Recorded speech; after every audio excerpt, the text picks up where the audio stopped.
If you've just tuned in, we're not on Wearside, we're on Humberside, and if you've been to this ground as well, you'll know that the PA announcer has still got his bellowing voice as he welcomes each of the stands for what is a sellout crowd, and they're hoping to see Hull City, I say, cause an upset. They're only 19 places below Chelsea in the English League pyramid system. However, it would be a first ever FA Cup victory against Chelsea, because they have lost all previous 8 encounters, and for Chelsea it is the joint best 100% progression rate in the FA Cup, which is along with Leicester against Birmingham City.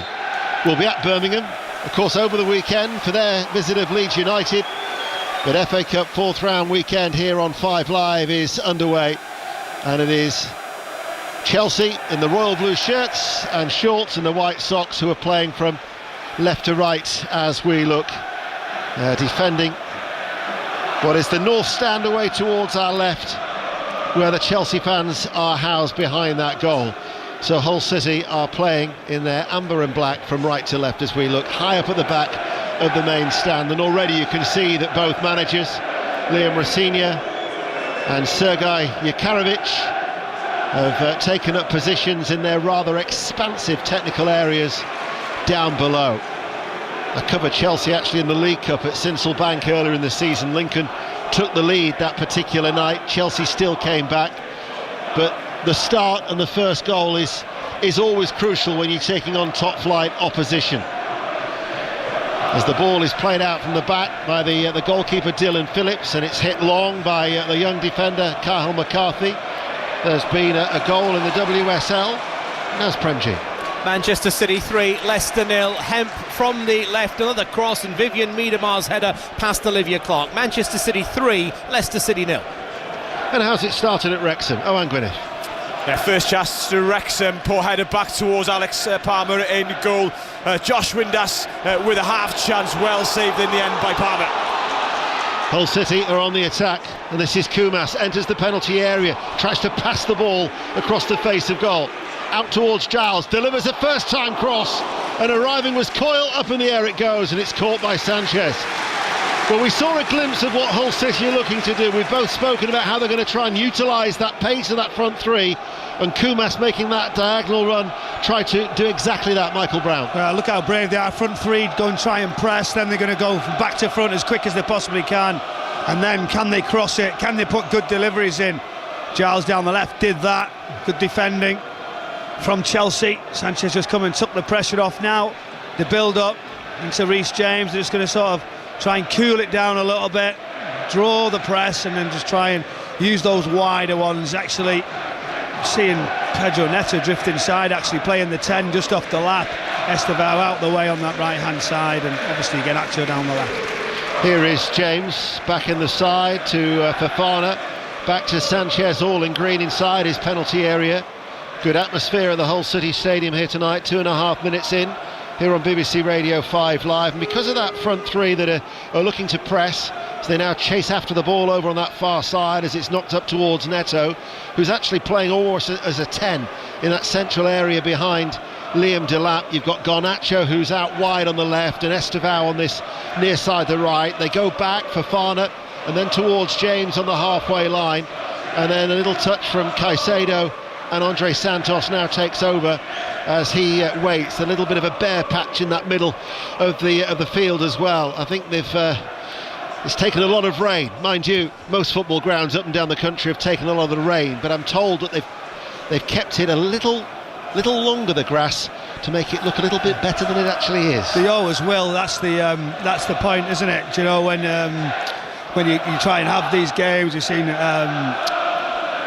Sir Alex Ferguson do us for cup games when you're coming up against, you know, an Arsenal side or something. It's just human nature, isn't it? Try and make it as difficult as possible for teams coming to your home ground.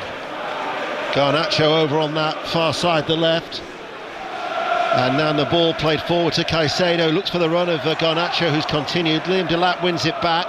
Caicedo now Forward ball, Esteval's made that run, gets there, the goalkeeper had come off his line. Esteval stumbled a little bit and his touch took him out of the penalty area and out to that left-hand side. Garnacho level the area. Now it's with Caicedo, passing the ball quickly and sharply, Chelsea. They enter the box, Garnacho passes the ball, it goes back out of the penalty area from the left-hand side, and Neto is the player to retrieve it. James makes the run ahead of him, uses a decoy run, back towards Neto it goes. Neto looks for a shooting opportunity, right-footed, off target, goal kick, 0-0. Michael. Do you know what? I really enjoy watching him because the way he drifts into areas, there's that late check, chops into different position. I wouldn't want to mark him because of the flexibility that he has. And that little link, Caicedo just setting him off, going into that right-hand channel, just plays that bounce pass, and then they're off. And that, from Hull's perspective, is all you can do. You can sit in, get that block, try and narrow up, try and wait. There's going to be lots of that. Another goal at Manchester City in the WSL, Naz. Manchester City 4, Leicester 0. Caroline bursting to the byline. She cuts it back for Yui Hasegawa, who lashed the ball home. Manchester City 4, Leicester City 0. Thank you, Naz. We're also across Wrexham against Ipswich in the fourth round. And a choice of listening. The Super League opening weekend. Commentary live on Sports Extra of Warrington against St Helens. And on live Sports Extra 2 is Lee against Leeds. As Hull City win a corner over on that right-hand side, and an opportunity here to send players such as McNair and Egan and McCarthy up from the back. Yeah, McNair, Egan being around the block, they know this is the experience that's in this Hull side now. As Giles just goes across, take your time, set it up, and you know Chelsea still on these set pieces, they're unsure, they're still trying to get organised with a new manager and are slightly vulnerable. Egan's in the thick of it. Hadjimetovic as well as it comes in now, but Delap was back there. Fired back in by Slater, the block by Garnacho. That would have warmed his chest as it cannoned away off his rib cage and out for that far side for a Hull City throw. Of course, it's got to be settled on the night as well. Yeah, just what he needed that on that cold night, just drilling straight into him. You're like, I might not fancy it too much, but yeah, I'll warm him up. That's better, isn't it? From Hull, he's putting into positions, trying to get shots away. You see there, Delap aerially, so it's not just in a forward line, he can go and just get around that 6-yard area, be a real saviour defensively. Working hard off the ball in both defence and attack as Caicedo ties it up to Fofana. Mentioned the Super League opening weekend. If you're wondering why is this game being played on a Friday night for Chelsea supporters to haul themselves up from one end of the country to the other, well, at the time Chelsea still had the potential to be involved in a Champions League playoff tie next midweek, so they couldn't play on the Sunday. And they also couldn't play tomorrow because Hull FC take on the Bradford Bulls here in this stadium at 5:30. So they were left with very little choice. Still not a great deal of consolation from those loyal Chelsea supporters, as here is Fofana. But in the end, logistically, they had very little option. 0-0. You're listening to 5 Live, 7.5 minutes played. This is Sanchez with the ball at his feet. Just brings the ball out of his penalty area. And now with Fofana along the ground to Esteval, quickly challenged by McCarthy. He did well, the young man, but then he ran into trouble in the shape of Caicedo, who now with a piercing ball releases Garnacho, and Garnacho's in the penalty area. Garnacho produces the save, Neto on the follow-up, and then that was John Egan who was back there to clear the ball away. But that gives you a glimpse of the quality that Hull City face in a blink of an eye. Chelsea almost scored. Yeah, Garnacho really quick. He's just got inside of Coyle, hasn't he? And then that paces away. Tries to go across the goalkeeper. He drills it right into that far bottom corner. Phillips is there, good strong hand. Esteval and Neto all following in. I think Neto almost tried to take a touch, got it nicked off him. Where just go for it, dive in, try and put that rebound anywhere towards goal. But just showed a sign there of what Chelsea have got as Hull just retreat into that back five, but they are changing. They're going 4 for 3. So that front three are just pushing from Chelsea, and then the one who comes late, Reece James. There's the responsibility of Ryan Giles on the left-hand side for Hull City. Neto's finding spaces in that attacking area of the field for Chelsea. They are passing the ball around very, very quickly. 0-0. 9 minutes played, 5 live. Michael Brown is with us here tonight, as here is Fofana over the halfway line. Have you spoken to John Egan at all in the build-up to the game? With Sheffield United connections? No, I haven't. It's a loaded question, by the way. It's a loaded question because you think I have, because I had a touch of a little bit of information, so you're putting two together, sort of thinking I've had a guide how they're going to approach it. But do you know what? He's a great player, very much a team first type of professional. He gets in, organises, and just gets people around him. And he's played in that sort of system for a while, but they've got the flexibility at times with jumping to a 4 also. This is very much a 5, but a 1 that can go forward, can press, as I've just mentioned, to change. And McNair as well is obviously certainly got wonderful experience. Great touch in the middle. Santos chips the ball forward, looks for Esteval. Lovely control by Esteval, looks for the shooting opportunity, then backheels the ball, but running back was Regan Slater into the midfield to tidy up for Hull and to bring the ball clear for the amber and black shirts of Hull City. And then laid off by Kumas. And an opportunity now to come darting forward for Hirakawa. Crossfield ball to the left-hand side. Nudge forward now to Liam Miller. Miller. The return ball to Giles should be marshalled out by Reece James, but Miller nicks it back, then crosses the ball. And I'm not necessarily too sure that Lewis Kumas was expecting that to come in as quickly as it did. Now we might be expecting it. That's cut out by Fofana. Didn't Liam Miller do ever so well? Never gave up the lost course. No, Reece James was just sort of saying, right, I'll just let it and usher it out, and he's so strong. But he didn't see him coming, did he? And then sort of turned as he spun on the line and then fizzed it right across the face. Kumas just tries to flick it towards the goal, right inside that 6-yard area, just in front of the goalkeeper, and it would have gone in. But I think it was Fofana just there, right in front of him, to see the danger away just with a block. But it was a reaction more than anything else. But a big scare there and a great opportunity for Hull. Exactly the momentum, something of a belief when you're playing and you're in the middle of the pitch and you're a little bit sort of thinking, what do I do next? Have I got the confidence to take the ball? These are the top players. Gonna kind of run past him there. We're seeing obviously Slater just push it down the right. He set the move off and then they were away. Really good, really quick counter-attack, and that's been an enjoyable start to the game. The reason I asked you about whether you had spoken to John Egan, I was going to just say, do you know what he calls Cathal McCarthy? The young Irishman who's only making his 7th appearance for Hull City tonight. As Garnacho comes in off that left touchline. Esteval again have made the run off the ball. Hull City clear it. Caicedo to Neto. On the overlap is James, not used. Neto waits, 25 yards out from goal.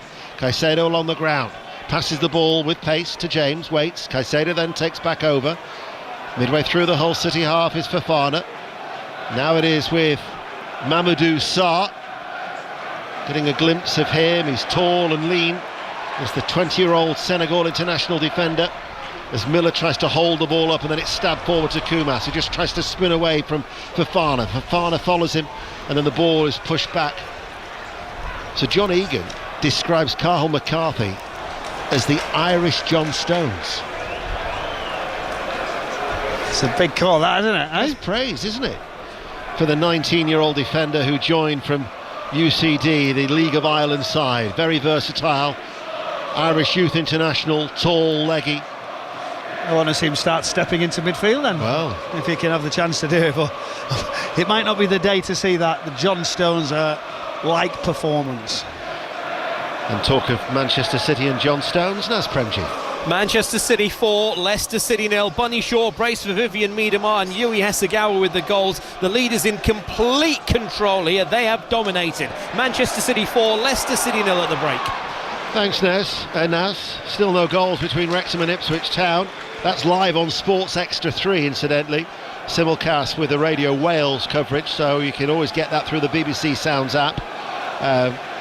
You'll find the stream of that. Wrexham against Ipswich, also a 7:45 kickoff. 14 minutes played, and is a bit of rain sweeping in now to the ground on a bitterly cold evening. Hull City 0, Chelsea 0. Fofana from the back, looks for the run of Delap. Egan heads the ball away, bouncing over on that far side, blatant push in the back, and that will be a free kick to Hull from our referee Farai Hallam, who received widespread praise, didn't he, for his Premier League debut recently, when he stuck to his original decision on his Premier League debut for Manchester City against Wolves, wasn't it?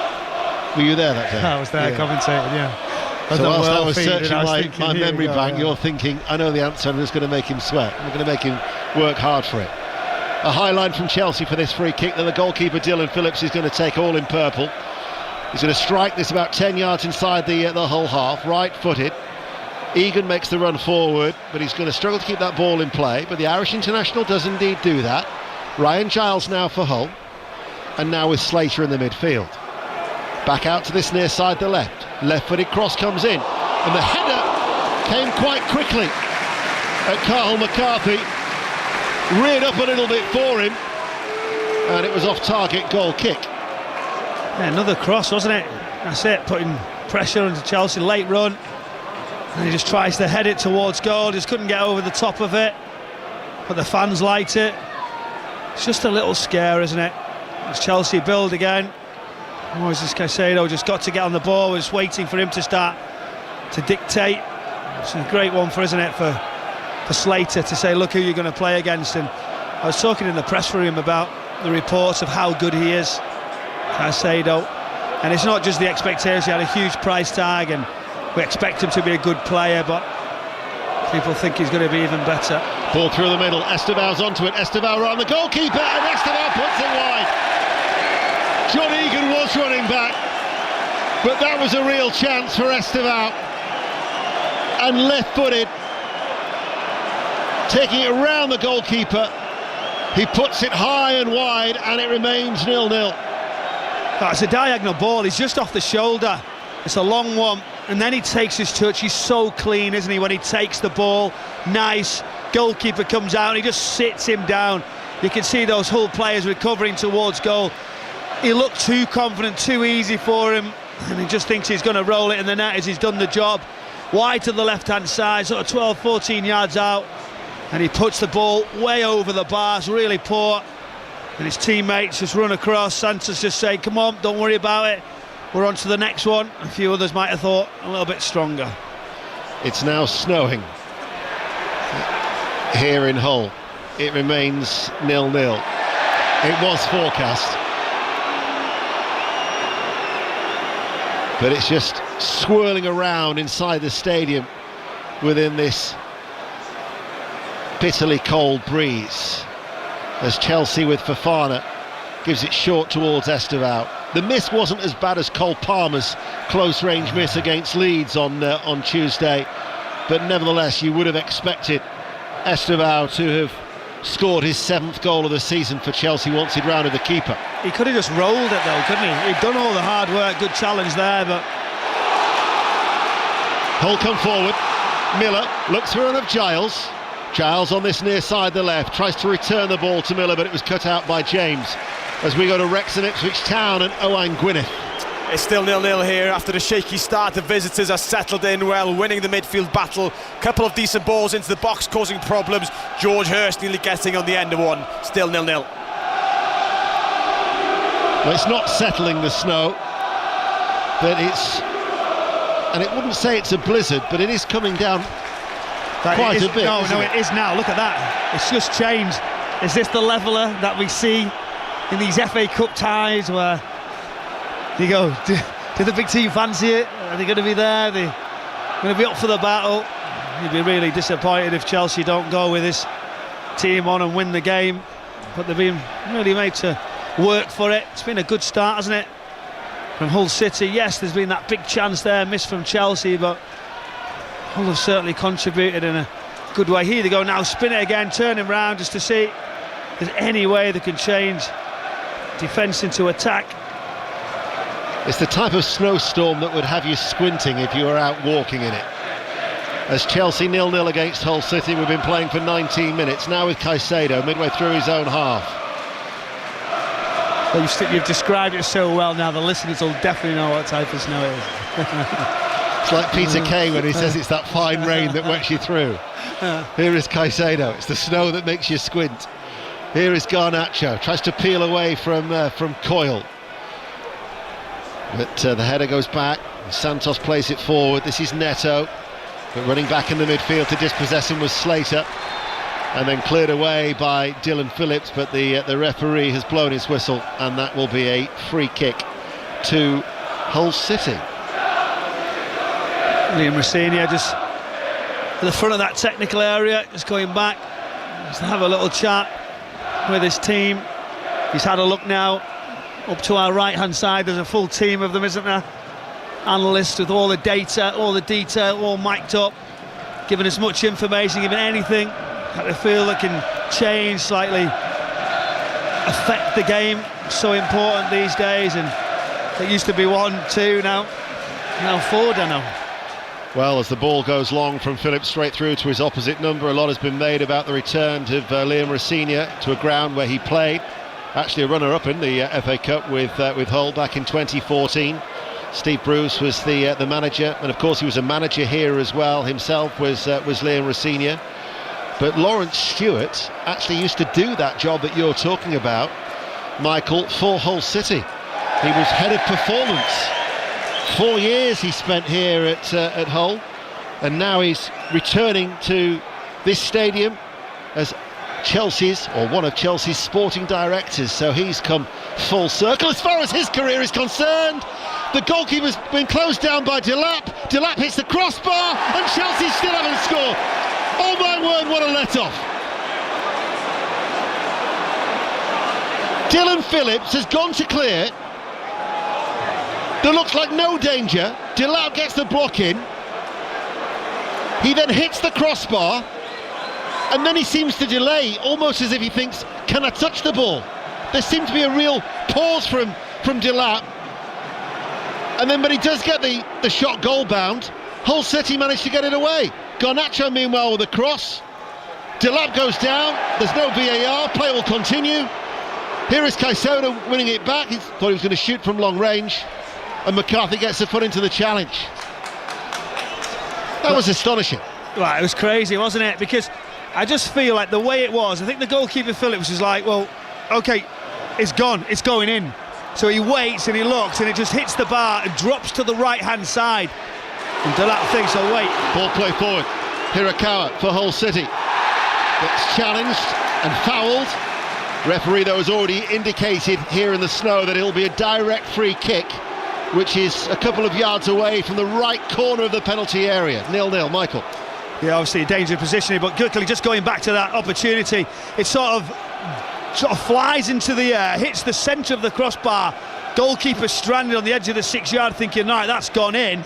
And then Delap goes to back it up, but it goes to the left-hand side. Goalkeeper then sprints to recover as Delap just waits to try and see if that left foot could just sweep it in. He decides to come inside, waits for the goalkeeper to commit, pushes it inside a bit more on his right. Goalkeeper gets a strong hand as Delap tries to get his shot away, and the chance has gone. Huge miss, huge opportunity. And the goalkeeper does well to recover. Just trying to have a look and to see who's lining this up on that far side for a free kick for Hull. It's a direct free kick. Hirakawa is one of the players. Looks like it might be Giles actually. It is Giles who goes for goal, pushed out as well by Sanchez. Kept in play on this near side by Kumas, and then taken off him by Delap, who nudges the ball forward. Still the snow drives down. Estevao with a crossfield ball. Neto will let it run through. Garnacho will keep the ball in play on that far side, the left. He's booed wherever he goes, Garnacho, and then he falls to the floor too easily in the challenge with Coyle, and he's told to get onto his feet by the referee as Hull City go long looking for the run of Miller, and there will be Mamadou Sarr to see it back towards Sanchez. Amazing, isn't it?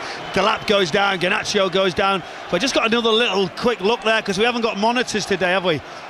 Just a little bit to my right hand side, and the ball might have just crossed the line. It was so tight as it's dropped in on the goal line to the back of it. That'd be a big talking point also. But it was just the way, it was sort of that drift anticipation as the whole stadium wait for it to drop in the goal, and then the end, well, he tries to just put it left foot, decides to come inside and be cool. That's both of them. And people say they're taking it too easy, they're not being clinical. Well, they should be ahead, Chelsea. James with a teasing cross, actually goes straight into the midriff of Dylan Phillips, the goalkeeper, who I'm sure will now be aware of he won't have as much time on his hands playing against Premier League opposition. But you think of Esteval going around the goalkeeper and putting it high and wide, then that chance by Delap. Chelsea should be ahead. You notice that the two managers have now retreated. They're tired of squinting in the snow. They've gone back to the safe haven of their dugout, and we've been playing for 25 minutes. It's 0-0. It isn't half swirling around though. I was waiting for the weather update at the start. Normally at Anfield we talk about the view, how it's all across the top. We didn't get that. We got a good view across all of Hull here. Well, we can see the white lights in the distance of the city centre of Hull. As I look away towards our right, we're situated at the back of this main stand at the Hull City Stadium. Here is Delap. Delap tries to help it on its way, cleared away by Egan, helped on its way by Hadjimetovic, who they signed. He's a Bosnian international, 28 years of age. He's actually on loan from Sergej Jarkarovic's former club Besiktas, so he will know him well, the Bosnian manager. As here is Neto. The other thing to say about Hull City, and it's, you forget about it because they're doing so well, fourth in the Championship, they actually have a transfer embargo as well, so they are dealing with a restriction over 2 windows, so they're only able to bring in either loans or free signings, and yet despite those restrictions he's got them to fourth in the Championship table and with a real chance of being in the Premier League next season. So for that he deserves a lot of credit. He's done very well. There's always a surprise, isn't there, in the Championship, but to sustain it, to understand the demands week in, week out, and some of the games are really strange, aren't they? You control it, you go and lose, you get done off a set piece. It's one of those, a draw's not enough. When you're up there, you sort of go, right, we're going to go for it, and you will lose games, but the next one you go and take, and not just to sit and accept a draw in the Championship. It's quick, it's ferocious. Just like this game, really, end to end. Yes, Chelsea have had some great opportunities, but for the changes that Hull have had, they've done well. With the build-up, the level, the distance between them to try and close out Chelsea and then break him really quickly. They're out balls are left, it's still on here, isn't it? That's Michael Brown, who's with us on BBC Radio 5 Live, 0-0. But I guarantee you, in this sell-out crowd, you know what football fans are like. You've been there yourself, I'm sure, at times, Michael. But when you're up against the top sides and they miss chances the way they've missed it, if his father and son are here tonight, the dad with his wisdom will go, this might be our night. You know exactly that, don't you?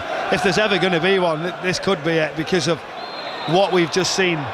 They're not just misses, are they? They're like open goals, opportunities, and they've just tried to relax, tried to have composure, the Chelsea players, but they weren't clinical enough. Too much composure, too much time, and then that whole recovery. So he sat in a good position, still everything to play for. As Chelsea, just seen a freeze frame. I don't think the whole of the ball went over the line from that Delap effort as it bounced down. Garnacho quickly challenged, and Hull City now win the ball. And the ball is played out to that far side. That was McNair, who's kept his run going. McNair will fire over the cross from that far side to right. Giles will keep it in play, 6 yards up from the byline. Back now with Miller infield. Slater takes a touch, gets away from Neto, enters the area, and there is Caicedo to tidy up for the Royal Blue of Chelsea. And then Miller, with a nice little touch, wins it back. Giles then gives it away to Esteval, and Esteval will run forward with the ball, and a short diagonal one towards Delap, but the amber and black shirts were coming back, and there was Hadjimetovic in the midfield for Hull City, and McNair will go all the way back towards his goalkeeper, and on this occasion Dylan Phillips wasn't hanging around. He adjusted his body, gave the thumbs up to the bench and got rid of it quickly. Another goal at Manchester City, Naz Premji. Manchester City 5, Leicester City 0. Caroline Nicoli, edge of the box, a lovely finish into the top corner. 5-0 to Manchester City. 5-0 in the WSL. Wrexham Ipswich Town remains 0-0 elsewhere in the FA Cup 4th round. And that was a free kick for Chelsea. Oh, you're not telling the whole story. You could have stayed with us there a little bit longer. That long ball in nearly got us caught out, but there was a foul. It was almost in Kumas one-on-one. It was about going from back to front quickly. There was a little bit of a foul, wasn't there? Referee right on top of it. Vadusar was the one. The victim. You were concerned, you were worried, weren't you? Because it almost was a big chance. You must have been squinting. I knew there was going to be a foul in there. Did you? Yeah. Here is Fofana. I bet you think he might have you hand it over right there and not wait. Right side of the centre circle. Half an hour played. 0-0. Mamadou Sarr gets the ball back from Caicedo. Just nudges the ball to Fofana. Hull have dropped off. The snow has eased somewhat now. The two managers have returned to their technical areas down below, where that Hull City crest of a tiger is emblazoned on the black rubber mat. Garnacho. And now Santos inside the centre circle. Reece James is high up the pitch on this near side, the right. Caicedo takes over, Garnacho backpedals, the ball goes out to that left-hand side, has to jump knee height to collect it, turns away from Coyle, delivers the cross into the penalty area. Delap was there, but being followed by Egan, and then Egan used his experience, feigned to clear it and just let the ball run out for a goal kick. Goalless, Michael. Yeah, Garnacho down that left-hand side, and he goes to run Coyle, doesn't he, but thinks, do you know what, he's going to be aggressive, so he just checks onto that right-hand side and whips an early cross in. That's what Delap's waiting for, in the middle. He wants early deliveries, you know he'll be around it. If it's in the air, I think that was the difference by having him in this Chelsea front line, that he can glance those headers or he can hold it up. He tries to just push it with his foot near post, and Egan, good position just to cross him and blocks it in a good area. Hull City 0, Chelsea 0. Kumas trying to roll away from Sarr, unable to do so, but there was a foul in there. And for our Hallam, the referee has given that free kick to the home team. Yeah, Lewis Kumas did very well, using pace. Very different to his dad, who I played with. Jason Kumas had all the ability, a wonderful, balanced, really very gifted footballer. I spent time with him at Wigan, and he could have went on as high as he wanted with the ability he had. He'll be really proud of watching his son. There's quite a few which we'll mention throughout the night, I'm sure. From that free kick, Hull City launched the ball into the box. Comes to McNair, left-hand side of the penalty area. And the ball is played back ultimately to Giles. In comes the cross. And then, Delap has sliced that attempt to clear. It's the downward header then. Over on that far side, which was from Hato. Presented it back. And eventually now with Sarr on the edge of his area, he'll go further back to Sanchez, and Sanchez the goalkeeper towards Fofana. Here is James. Santos. Caicedo had the whereabouts to have a little glance over his left shoulder before the ball actually arrived at his feet. Santos, who's enjoying a little bit of a spell in the Chelsea side of late. Here is Estevao as well. So much quality, despite the fact that they've made 7 changes from the team that threw away that lead against Leeds on Tuesday night. Garnacho. And Garnacho passes the ball forward, and it's too far ahead of Hato, and it's picked up by Phillips. A goal at Wrexham in the cup then. Owen Gwyneth. Wrexham are ahead, Wrexham 1, Ipswich 0. Josh Windass with a goal. He's been the biggest threat throughout the game. Ball coming in from the right-hand side, in the 6-yard box, taps it in. Wrexham 1, Ipswich 0. Commentary of that continues on Sports Extra 3. Friday the 13th, of course, today as well, isn't it? Are you superstitious? I am a little bit today, yeah.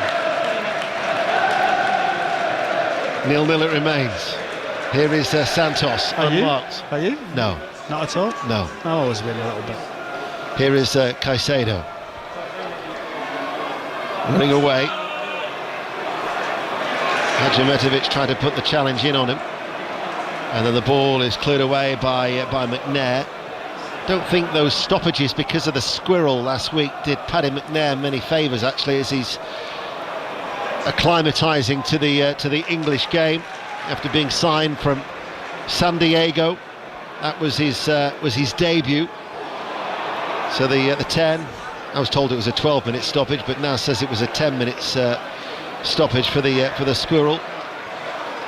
Wouldn't have helped. You'd have caught him. I'd have done a lot better than the ground staff did. Imagine. If anyone not seen it, it took him lots of goes, didn't it? They couldn't get anywhere near them. It was very comical. Santos inside to Caicedo. Still goalless here on 5 Live. Caicedo runs forward. Estevao just shields the ball as he takes it into feet from McCarthy. Little nudge back by James, who darts into the inside right channel. But again, Chelsea keep hold of the ball with Caicedo. And now Sarr, Santos. Here is Neto. Garnacho is in acres of space out wide, but they're at the minute trying to go through the middle, but they're quite compact to Hull, and it's going to take something to try and penetrate those amber and black shirts. Now Garnacho comes in field. Garnacho with a shot, blocked. Santos heads it back. It's almost as if they're playing into Hull's hands by going through the middle. Well, the times they've gone down that outside, they look like they've got opportunities, haven't they? The one in behind as well.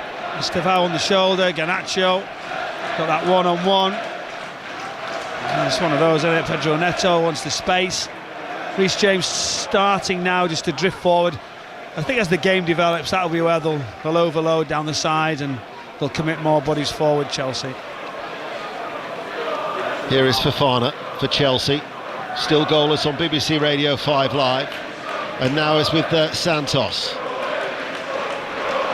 Hato tries to wriggle free, but again, that was Slater working hard in the midfield. Might open up here for Hull. This is Hirakawa running forward. Hato back at him, dispossesses him. Actually did well, the Chelsea left back there, because it looked like he was going to have a fight to get back goal side. He didn't need to. He made a well-timed challenge. James though for Chelsea.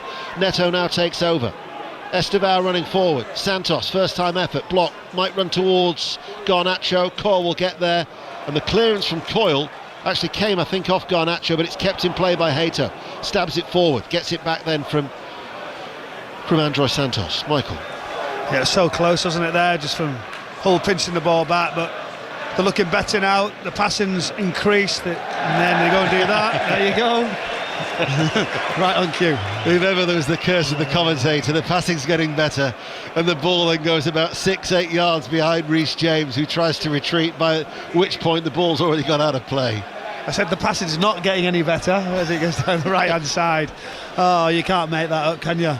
Of all people, he was nobody near him. Reece James, that's what I said, he's just gone higher. He didn't see it, did he? How high he'd gone, and then it was behind him.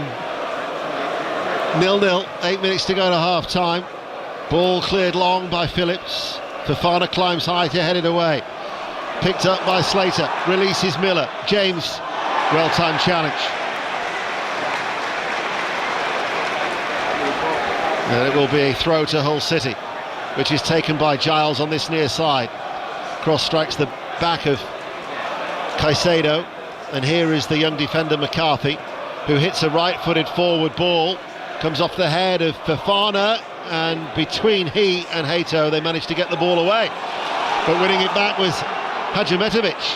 And now this is with Miller, the Canadian international, into the penalty area, but then just standing tall was Reece James, and eventually Caicedo will sweep it up towards Delap. Still goalless. Delap in field. Santos, 2 to his left. One of them is Neto. Garnacho further out wide, holds his run, stays on side, level with the penalty area. Garnacho with a cross, and then cleared on the full on the volley by Egan, who marshals out that defence. Yeah, good breakaway, but the recovery runs from Hull are good. They're just sort of turning the level up, aren't they, Chelsea now? Extra players forward and movement, but not tight enough. Giving the ball away again, that'll be the message from Liam Rosenior. If you're going to get into the position, keep the ball, keep the pressure on. He's back to front quite quick now as he just steps forward there for Fofana.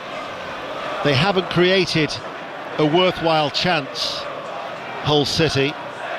And they could easily have been behind had Chelsea taken their opportunities. However, it remains 0-0 as Neto runs forward, comes to a standstill and then sends over the cross. Garnacho falling to the floor, suggesting he was tugged as he fell.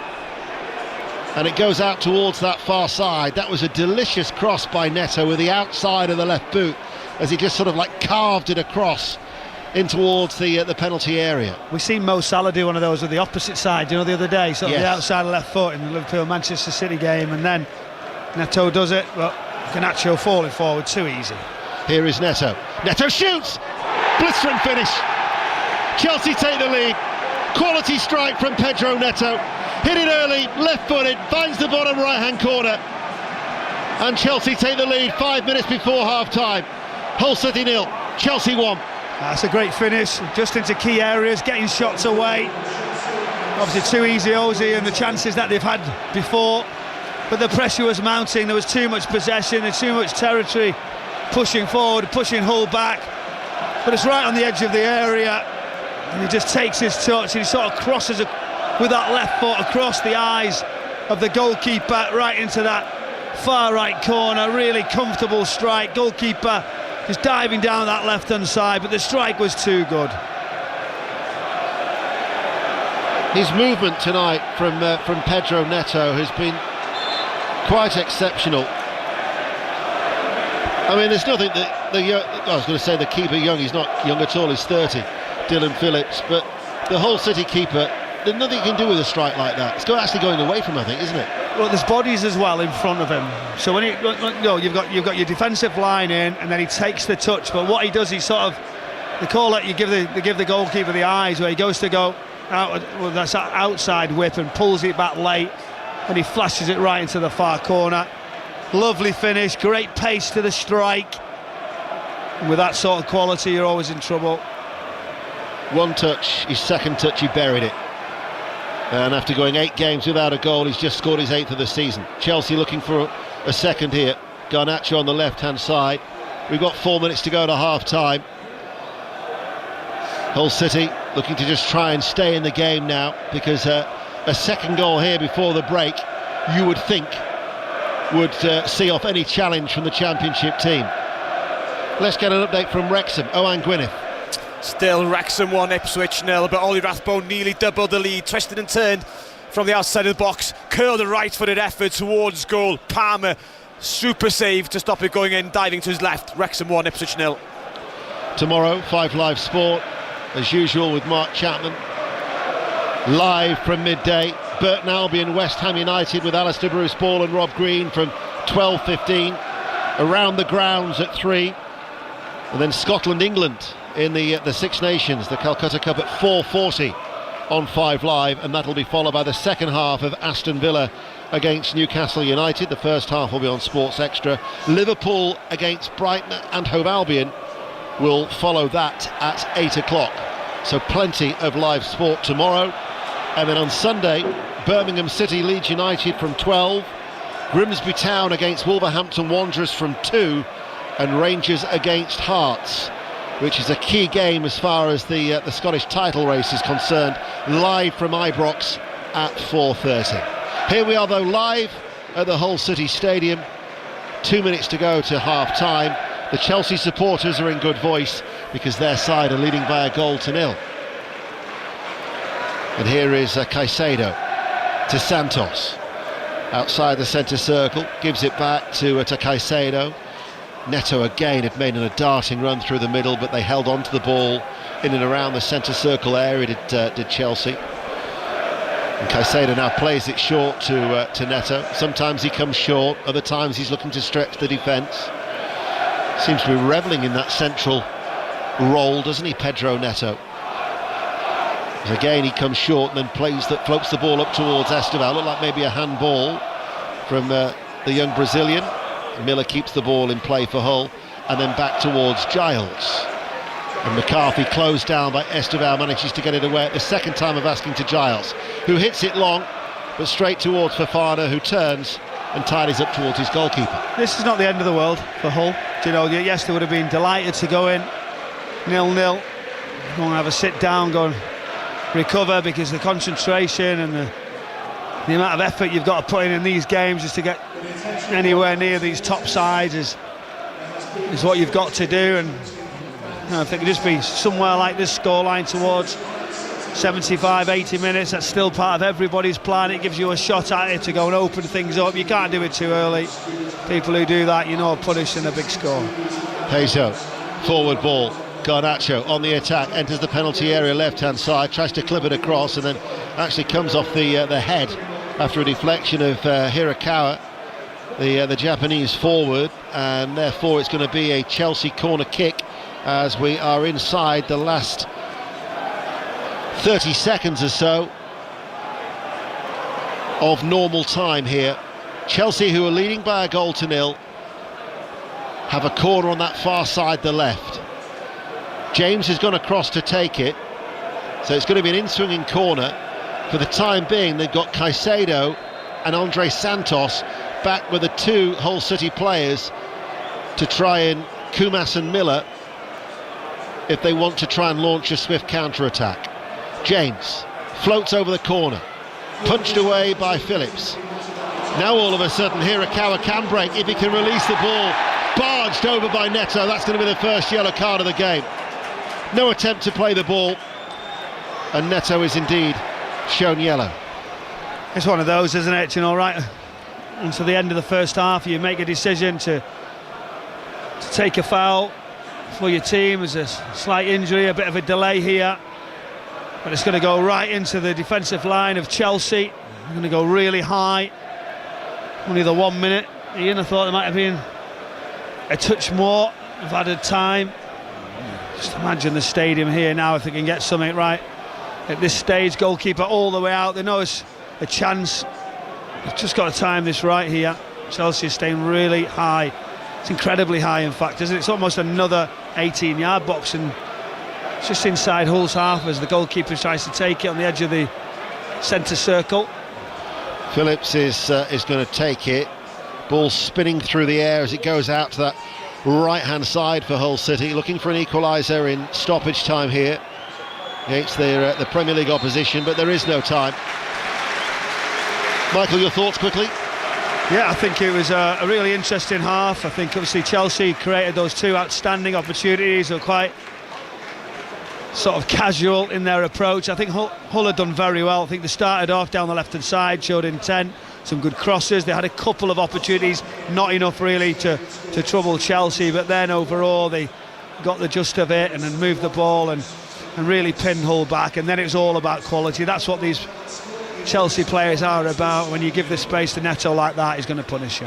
Quality strike from Neto then gives Chelsea the lead at half-time. Hull City 0, Chelsea 1. Back with second half commentary with Ian Dennis and Michael Brown shortly. Let's check in with the other FA Cup tie this evening. It comes at the Racecourse Ground. Owain Gwyneth watching Wrexham versus Ipswich.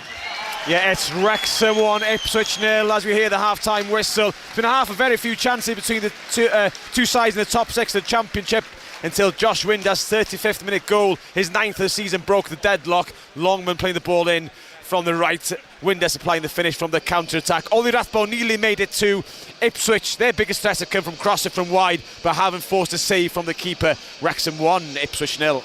Owen, thank you so much. Let's head straight into the WSL. Manchester City are rampant. Naz Premji. Manchester City 6, Leicester City 0. The latest goal from Alba Fugino. Defensive lapse from Leicester, and she went round 2 or 3 and then fired home from about 6 yards out. 6-0 now to Manchester City here. Opening weekend in Rugby's Super League. It finished Catalan Dragons 26, Huddersfield Giants 10. Elsewhere at the moment, it's Warrington Wolves 12, St Helens 0. You can listen to that on Sports Extra. Over on Sports Extra 2, it's Lee Leopards 8, Leeds Rhinos 2. Plenty more to come this evening. The Macclesfield boss John Rooney will join us live ahead of their FA Cup 4th round tie with Premier League Brentford on Monday. Rugby correspondent Chris Jones will also be here. He's been speaking to England's Ben Earl ahead of tomorrow's Calcutta Cup tie, and we'll check in at the Winter Olympics with Katie Smith as Team GB look for their first gold in the skeleton. But first, the news here on 5 Live with Bethan Holmes. The voice of the UK. This is BBC Radio 5 Live. 2 men have been jailed for life for planning attacks on Manchester's Jewish community. Preston Crown Court was told Walid Zadawi and Ammar Hussein's plot could have become the UK's most deadly terror attack. Here's the judge, Mr Justice Wall. There is no indication that the threat you pose to the public is less now than it was at the time of your arrests, nor that that risk will necessarily diminish with the passage of time. In Washington, 2 Democrats in the House of Representatives have asked Lord Mandelson to answer questions as part of a Congress investigation into Jeffrey Epstein. The BBC has contacted Peter Mandelson for comments. 3 skiers, including 2 Brits, have been killed in an avalanche in the French Alps. They were skiing off-piste at Val d'Isère. The government says it'll appeal the High Court's ruling that the banning of Palestine action under terrorism legislation was unlawful. The Home Secretary, Shabana Mahmood, says it was disappointing. There will be a hearing next week with the group staying banned till then. And President Macron has given a spirited defence of Europe at the Munich Security Conference, saying the continent is strong and must become stronger. Earlier, the German Chancellor acknowledged a deep rift between Europe and the US, urging both sides to repair trust. Blades slicing through ice at an electrifying pace. Skis flying further than ever before. Curling stones sliding with breathtaking precision. Making history, breaking records, and taking home gold. Trails will blaze. The Winter Olympics. Watch on iPlayer. Listen on BBC Sounds. This is 5 Live Sports with Aaron Paul. Listen on BBC Sounds. Yeah, welcome back to 5 Live Sport this Friday evening. Second half commentary to come from the MKM Stadium, where Chelsea lead Hull City by a 1-0. But first up, let's turn our attention to rugby. England face Scotland tomorrow at Murrayfield in the Calcutta Cup. Chris Jones spoke to England's Ben Earl. In fact, you know, let's go straight to correspondent Chris Jones, who joins us now. Chris, great to have you alongside us ahead of tomorrow's game. Just on Ben Earl, you spoke to him today inside the camp. How was he, and what was the mood like ahead of this one? Hey, Aaron, how's it going? Yeah, welcome to Edinburgh. What are we?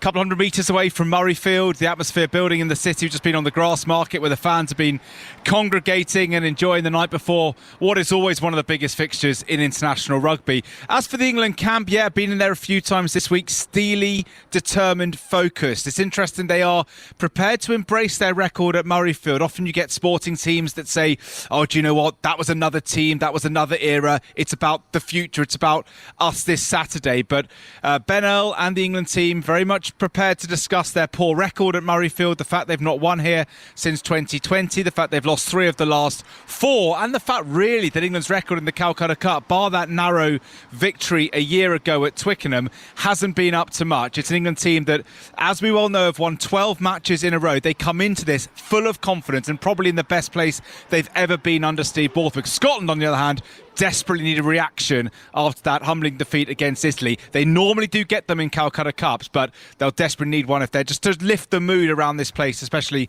around the team and their coach Gregor Townsend and their captain as well. Sorry, England. Maro Itoje, I mean, has spoken to yourselves on the Rugby Union Weekly and talked about how difficult a couple of weeks he's been. He's set to start tomorrow. Yeah, he was always going to come back in. He lost his mother, sadly, in December, did Itoje, and so took a bit of time away, went to Nigeria for the funeral, so came in late to the England camp in Spain. He was there a day or two late, so Steve Borthwick took the call to start him on the bench against Wales. He came off the bench as the replacement against the Welsh, got a great reception, but it's his 99th cap for England on Saturday, Aaron. This is one of the greats of English rugby. This is an all-timer. If you were making England 15 of all time, time you'd have Maro Itoje in the second row alongside Martin Johnson. That's the kind of esteem in which he's held. So never a surprise he was going to come back in. But Itoje was his usual thoughtful, measured self when we spoke to him for the pod, opening up about the last few weeks, the difficult period it's been, having lost someone so close to him, his mum Florence, and the impact she's had not just on his rugby but really on every part of his life. So he'll be playing for her tomorrow. And he also made the point, this is an England team very united, very unified. He's felt very comfortable coming back into the camp, and that's something that Earl was talking about today. He said he's rarely been involved in a team as aligned as this. So make no mistake, yes, England's record in this fixture has been patchy, but England have not come up here with the same level of confidence that they've got coming into the game tomorrow for some time. The question is, A, can they deliver on that confidence? And B, what has Scotland got? A lot of soul searching around Scottish rugby at the moment. Can Gregor Townsend mastermind another Calcutta Cup Classic, which has been his forte over the years? Looking forward to it. Commentary here on 5 Live from 4:40 tomorrow, live from Murrayfield. Scotland entertaining England in the Calcutta Cup. It's a busy weekend of FA Cup fourth round action across the BBC. On Monday, non-league Macclesfield welcome Brentford, hoping for another Premier League scalp after they knocked out holders Crystal Palace in the third round. Mark Chapman will be here on 5 Live Sport, joined by Danny Elliott as they build up to full match commentary with Chris Sutton and Alistair Bruce Ball. Delighted to say, though, that joining us this Friday night is the Macclesfield boss, John Rooney. John, good evening. Hi, mate. You okay? Yeah, very well, thanks. I mean, how are you feeling about this one? Is the mood sort of slightly different going into this one in comparison to the one against Crystal Palace? Slightly. I think the lads will be a little bit more used to it now, obviously, seeing the game last time and, the fans, the media and stuff like that. So I think they'll be a little bit more familiar with that type of stuff. But, we're treating it as any other game like we have done all season, whether it's a league game, FA Cup game. We know the importance of it. We know how big of occasion it is, but one we're relishing and looking forward to. How have the past few weeks been? I know you've picked up some wins in the league.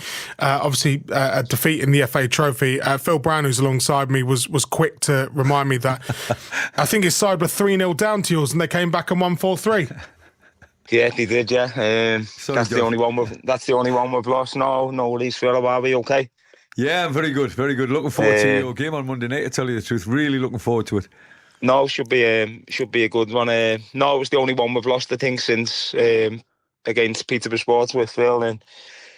And we started the game well, and then we dipped off. And as we know with Phil's sides, they can go and punish you. And unfortunately for us, that's what happened. But since that, we've picked a few great results up, and the league form's looking well. The league table's looking a little healthy for us. With a couple of games in hand. So you'd always want to have your games done on the board, and you want them points on the board rather than having games in hand. But, with the FA Cup run and a few games called off to bad weather, unfortunately, we've got them games in hand. But, if we win them, we can put ourselves in a really healthy position in the league table as well.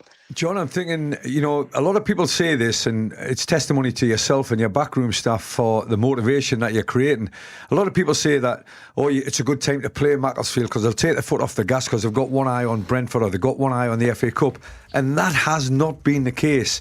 We just came out the traps a lot better in the second half against you, and we had a better second half than what we did the first half. But the results are telling me that you're getting a tune out your players. Everybody seems to be playing for that place on Monday. Is it going to be a difficult team selection? Yeah, our squad's starting to look a lot stronger over the last 2 or 3 months. We've got 2 for every position now. We're looking strong, and it's hard, especially in my first couple of months in the job. It's tough to pick a team, not just a team. It's been really difficult to pick a bench as well. And that was my concern, Phil. It was after a game like that, lads don't want to get injured before this Brentford game, and so it's been just keeping on top of the lads, making sure we do everything right. They've probably seen me, the staff, doing everything we usually do and doing everything right. So that rubs off on them, and, credit to the lads. They've went over that white line on game day, and they've produced, apart from that one poor 45 minutes against yourselves. John, how do you prepare for a Brentford side sort of riding so high and full of confidence in comparison to Crystal Palace, where you saw your goal go in and sort of it sucked the life out of them? I mean, Brentford are a machine like this year. Yeah, you know, they're a top side with top players and a top manager. They're going really well in the Premier League. And listen, it'll be similar to the Crystal Palace game. We've got to be hard to play against. You know, we've got to have a good shape about us. So it'll be very similar on our behalf. You know, we've got to work on stuff on the training pitch to see what their strengths are, and obviously we seen last night, and one of their massive strengths is that long throw they've got in Coyote, so that'll be one we need to touch base on as well. But no, they're a top side, and you know, they can win games of football in different ways. You know, they've got top football players, but they're also very dangerous offset players as well. I think it's going to be, well, he keeps on describing his team as relentless, and I think it's going to be one of them games, because I don't see your boys lying down at all. I'm really looking forward to it. I'm not saying it's a 50-50. Obviously, they've got Premier League quality, but I tell you what, you bring your A game to the table, and it's testimony to the National League, to tell you the truth.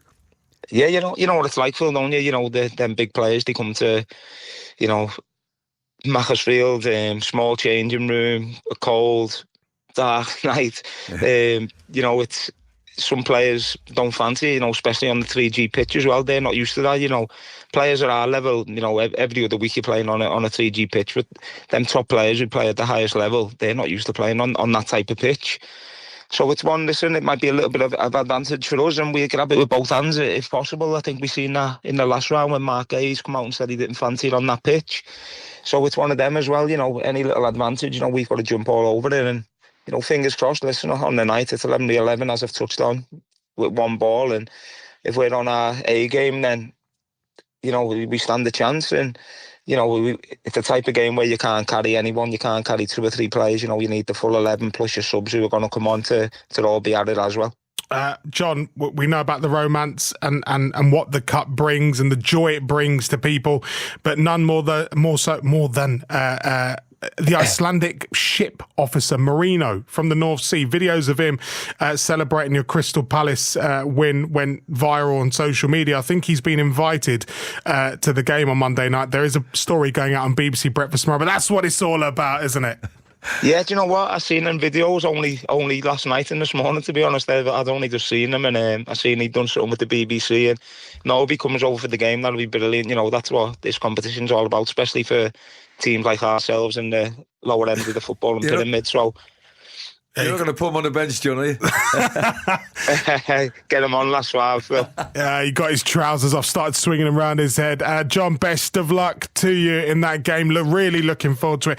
All the build-up to Macclesfield against Brentford, 7 o'clock Monday, 5 Live Sport. Let's get the latest, though, from the Winter Olympics. Katie Smith, as we come towards the end of the men's skeleton competition. Yeah, we see Marcus Wyatt go for Great Britain. He started his 4th and final run in 10th place, laid down his fastest time to finish his competition. He'll be out of the medals, though. We've got 4 more sliders to go until Matt Weston, the world number 1 from Great Britain, takes his final run. They are all chasing his 0.4 second lead, so 1 run for him between him and gold. A couple of football lines to bring you. Manchester City midfielder Rodri has been charged with misconduct by the FA following comments he made after his side's 2-2 draw at Tottenham. The FA did not specify the exact comments.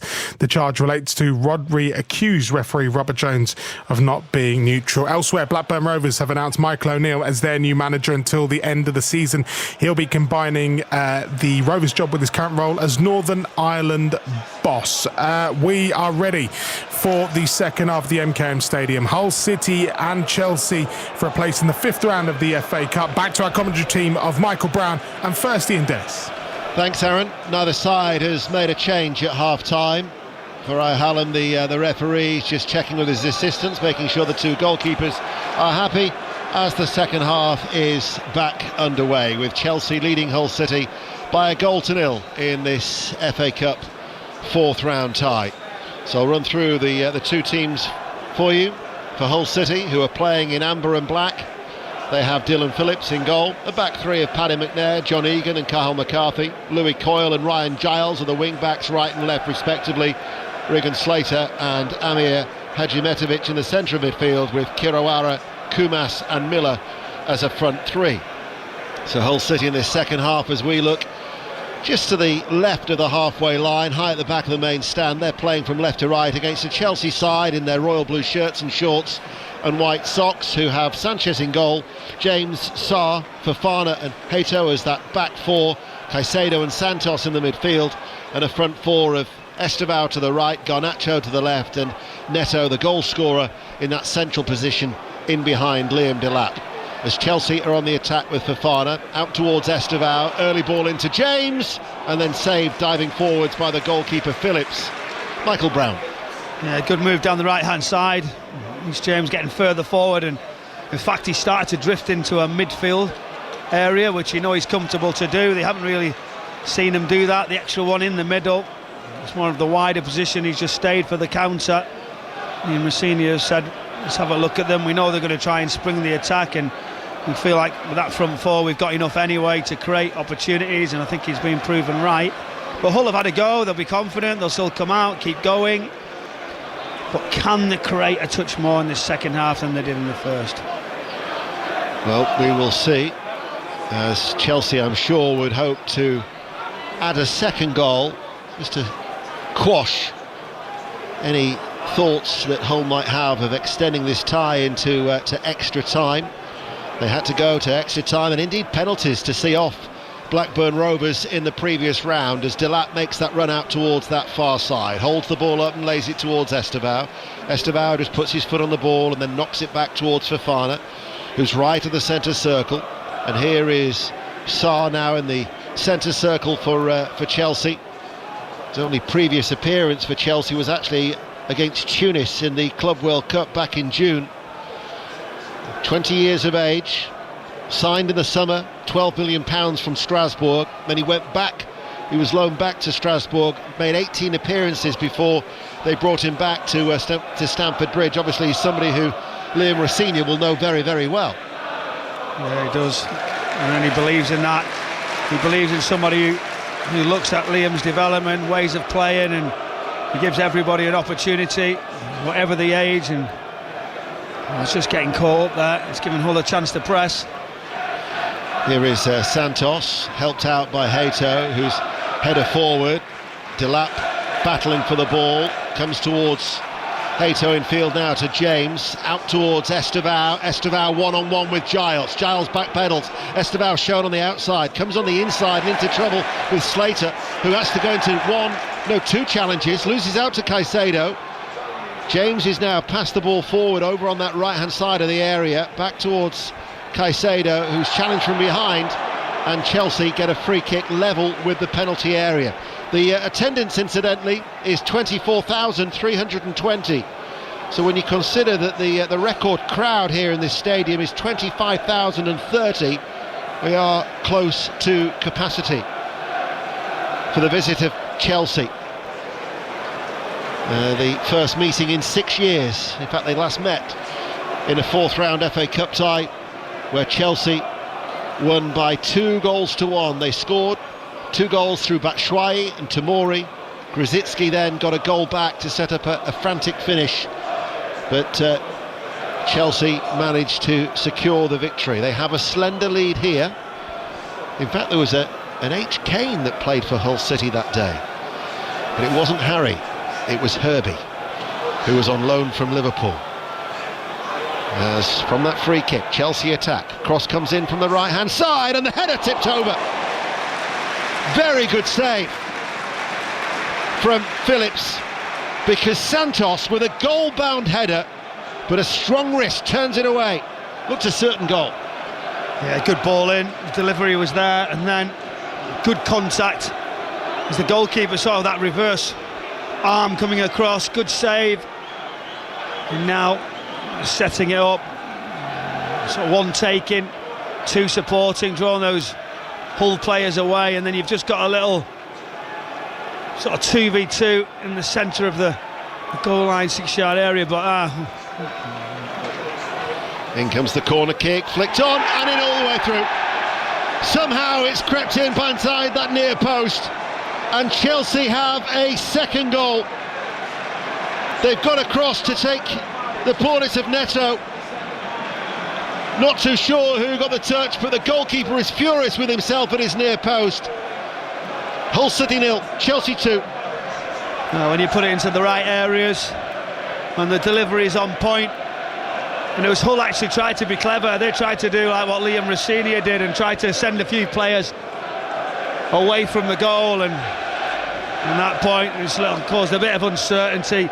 And right on that front post, you saw ricochets bouncing to the ground, and just waiting to see who got that contact. It's a really poor goal to concede from a Hull point of view as they just take kick off, but they do well now, aren't they, Chelsea, to not go through comfortably. Well, they ran to Neto, they lifted Neto in the air. I think Hato might have been the player who's gone to try and get the flick, and in fact Hato has been credited with the goal, despite the Chelsea players running towards Neto. Hato has been credited with the goal, and Chelsea 2-0. It's first contact there, isn't it? Do you know, when you're at that front post, you've got to make sure that space is protected in the setup, and it just wasn't tight enough because they were too late to it. And the uncertainties there. Goalkeeper comes across. There's a lot of hustling and pushing. Just seeing where that contact is. It actually just goes through the goalkeeper's legs, right underneath him, and does well to. Hato has been credited with the goal as Hull City look for a chance to get back in. I've just seen it again. I'm not too sure he touches it. Who collects it? That's why I'm having a look as well, because it goes underneath the goalkeeper's legs as he just sort of jumps last second right in the front post. Too many bodies, but did you see initially how they all moved around, and then they were uncertain who was marking who? Well, that might be one for a goals panel to view it. Neto certainly would fancy having his second of the night, I'm sure, and it was telling that the Chelsea players all ran to Neto. Meanwhile, that's what Hull City can do from this corner kick on that far side, the left, as they trail 2-0. In it comes, goes all the way across, and it'll be played back in by Slater.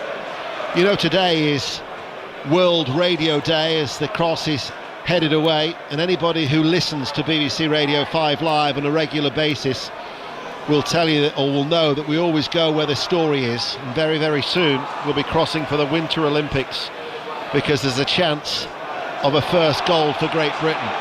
This is the FA Cup though, and in fact we will go now there. Katie Smith. Where history could be made in the next minute or so for Matt Weston.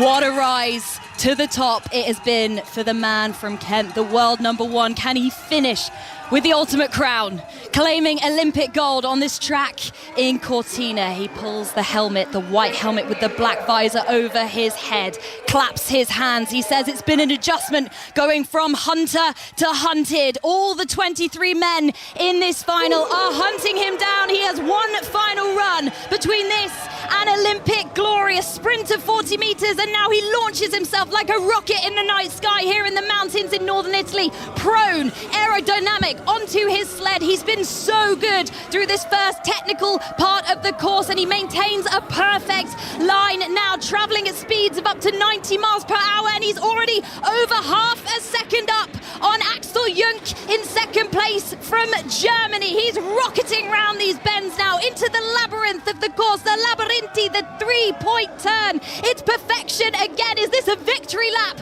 for the British man? His lead extends 117.9 kilometres per hour now. This man cannot be stopped. The two-time world champion. He was 15th 4 years ago in Beijing, but nobody has touched him in Milan Cortina, into the final uphill section, over the finish line, and it is gold for Great Britain. It is history for Matt Weston, the 28-year-old who clenches his fist. His sled has no brakes. He can barely slow down from the phenomenal speeds he's creating. The first British man in history to win skeleton Olympic gold, and he also claims the first medal for Team GB in Milan Cortina 2026. Gold for Matt Weston.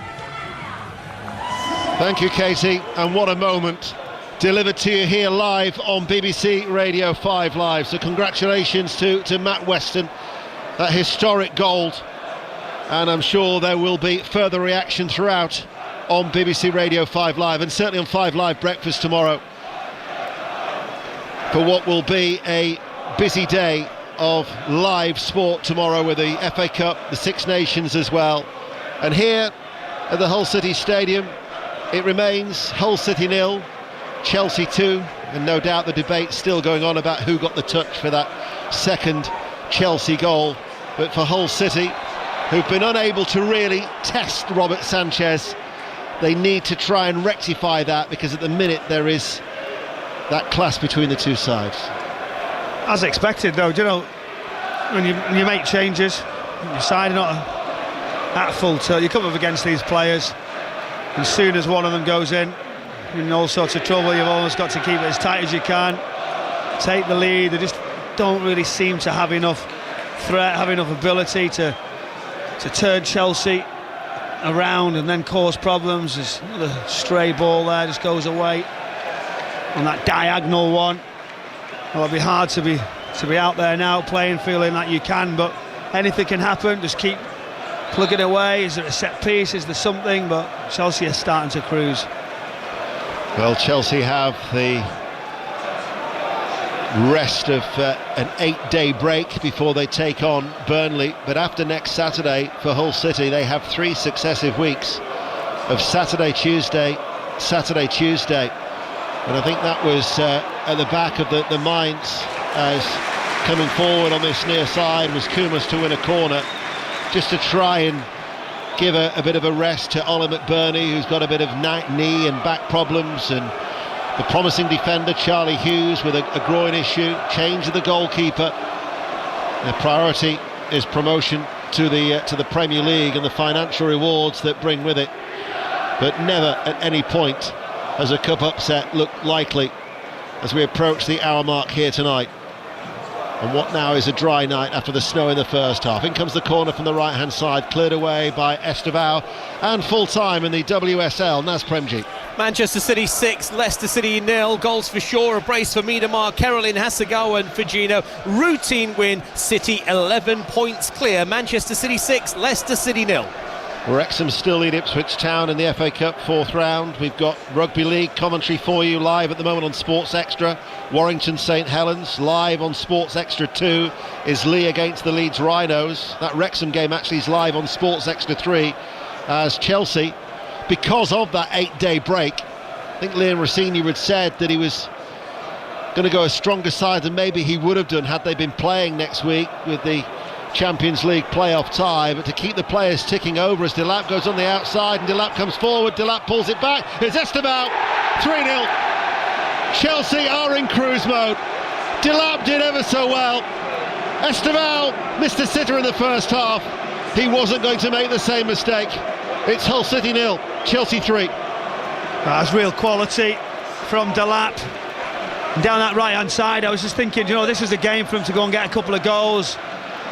We're desperate to do that in this particular stadium, but he turns on the power and the pace, and then he cuts in.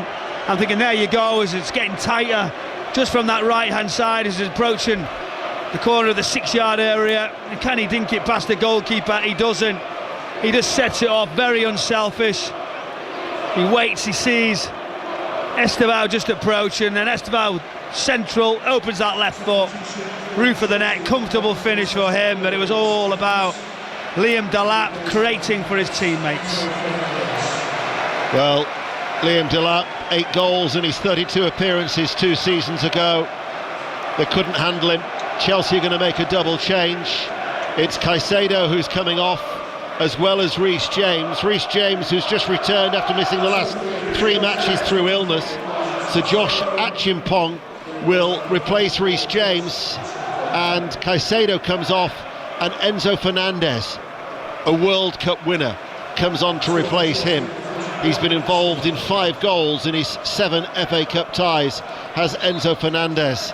Hull City will hope that he doesn't add to that tally, because Chelsea are leading by 3 goals to 0, and we've still got half an hour to go. Joe, you said there, World Cup winner just coming off the bench. I mean, it's the next level, isn't it? Unbelievable substitutions. Reece James, so important for Chelsea. He's the leader. He needs to stay fit more. He needs to play more games. towards the back end of this season. It's so important for Liam Rosenior and for the country. He gets a rest, he's reacted quickly, hasn't he, once that third goal's gone in. That's probably part of the plan anyway, wasn't it, around an hour mark, you would think. Those two players in particular, the catalyst of what Chelsea can do going forward, the wonderful young players, but then there's them two who you feel are the next level, the ones who are sort of more matured, more seasoned. The wet weather has returned as it sweeps across the stadium into the faces of the way that the Chelsea players are playing from right to left, with 61 minutes on the clock here on BBC Radio 5 Live. And I think I can say with a great deal of confidence that Hull City's last win, which was actually at Boothbury Park in 1988, when Eddie Gray was the manager. Keith Edwards got a couple that particular day, will remain as Hull City's last win against Chelsea. Indeed, their only win in what will now be 36 games over the last 101 years. Was it a good game? Were you there? I was just born actually in 1988. Would you believe? 62 minutes played. I had a little noise in my ears to say were you on commentary, just to let you know in case it was. I heard that. I chose to ignore it. Oh, I wasn't sure if it was just to me. Okay. I quite enjoyed it. You will know all about Keith Edwards, of course, from your time at Sheffield United, the prolific striker that Keith was wherever he went as the ball was played forward. Still, there remains a good atmosphere inside the ground. The Chelsea fans are creating the noise. They've travelled in good numbers. They've packed out that north stand away towards our left-hand side. And this will be the best ever 100% progression rate in the history of the FA Cup now, because it was that joint record that Chelsea held with Leicester, theirs against Birmingham, but for 9 wins out of 9 now for Chelsea against Hull City in the history of the Cup. And now Hull are going to make a couple of changes as well. And we are going to see John Lundstram coming on and Joe Gelhardt. Joe Gelhardt, who's on a second season on loan from Leeds United, who they signed from Wigan. Done well, actually, scored 10 goals this season. So Miller goes off. And the other player who's gone off is Hadjimetovic, isn't it? The Bosnian international. So Lundstram comes on for him. And Miller, the Canadian international, was the other player to make way. Lundstram, who's on loan from Trabzonspor, where he moved after his time at Rangers. Again, that's another indication of the restrictions of Hull City, the way that they're operating with the transfer embargo. One loan signing from another that have been brought in from Turkey. That's a poor start there as they come on the pitch. Two players just stepping forward, trying to play short. He was offside. It was a good recovery actually from Gelhardt. He's one of those, a winner. He's not afraid to put himself about. Those physical attributes when needed. Good recovery, but it's difficult, isn't it, now to come on at this stage where scoreline's getting away from yourself. But you know, when you just look, the positives, this crowd, the position they are in the league, I think it's a nice deflection away from the league, and I think it's really important the players get to see what the next level is. They'll learn a lot from it. Not always the scoreline that makes you a better team or a better player. If I'm playing up against someone today in the middle of the pitch, I'm saying, do you know what can I stop him? And then when I go home and take away from him and say, well, he was good at that, I couldn't get near him from that angle, can I get better myself at some of these situations? And that's all you can do, but keep playing.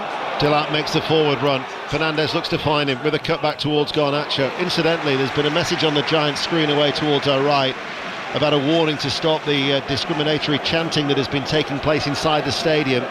There was a message just before the end of the first half where over the tannoy they tried to appeal to the supporters to stop it. That message has just been repeated. So that's twice now that there has been such a message that has been delivered over the tannoy here inside the Hull City Stadium, with Chelsea leading by 3-0 on BBC Radio 5 Live. More FA Cup action tomorrow. Burton Albion against West Ham from 12:15. around the grounds at 3. Scotland, England in the Six Nations at 4:40. As in comes the corner kick for Chelsea, and the goalkeeper almost let that one slip through his grasp, but he caught it the second time of asking. Second half of Aston Villa Newcastle also on 5 Live. The first will be on Sports Extra, and then we finish off at Anfield, Liverpool against Brighton and Hove Albion. Yeah, Fofana attacks it really well. The goalkeeper almost gets done identical to the goal that went underneath him. But this time he got something on it, but the delivery's delightful. The swinging it in, maybe using the conditions. The goalkeeper gets away with it. And can Hull get a goal? Can they give the crowd something? Is there a plus point? Is there a positive? Chelsea looks so comfortable, Denham. Yeah, they do. As Fofana plays the ball to Santos. Incidentally, Sarr was booked a few moments ago for Chelsea.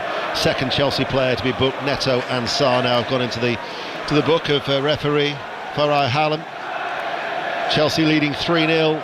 No scares. Navigated very, very professionally and comfortably, it's got to be said too. Even before Neto had buried that one just before half-time, I think Liam Rossigny would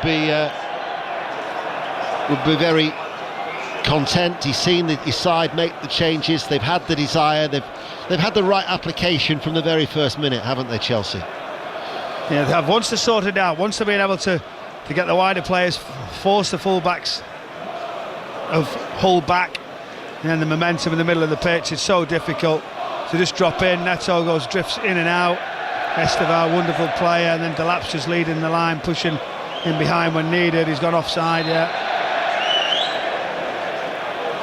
And for Hull, it will mean that they will be eliminated now in their last 17 ties against top-flight opposition, whilst they themselves have been playing outside of the top flight since they beat West Ham in 1973 by 1-0.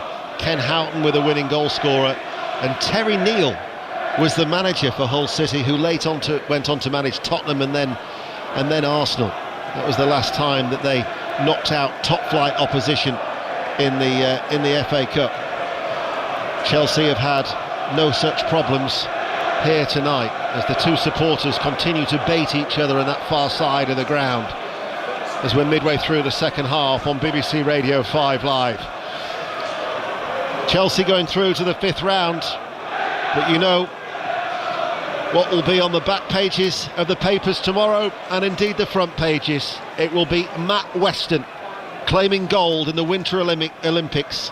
That if you've missed it, the beauty of the BBC Sounds app, you can hear the wonderful commentary from Katie Smith. What was it, about 10 minutes ago?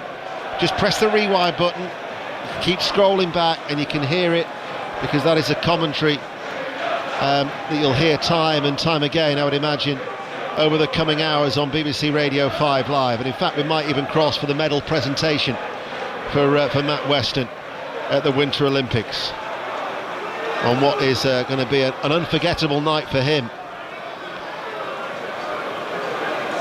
As for Chelsea, moving through to round 5 with ease. Yeah, the game's really slowed down now. Chelsea are just going to move them, be patient, game management.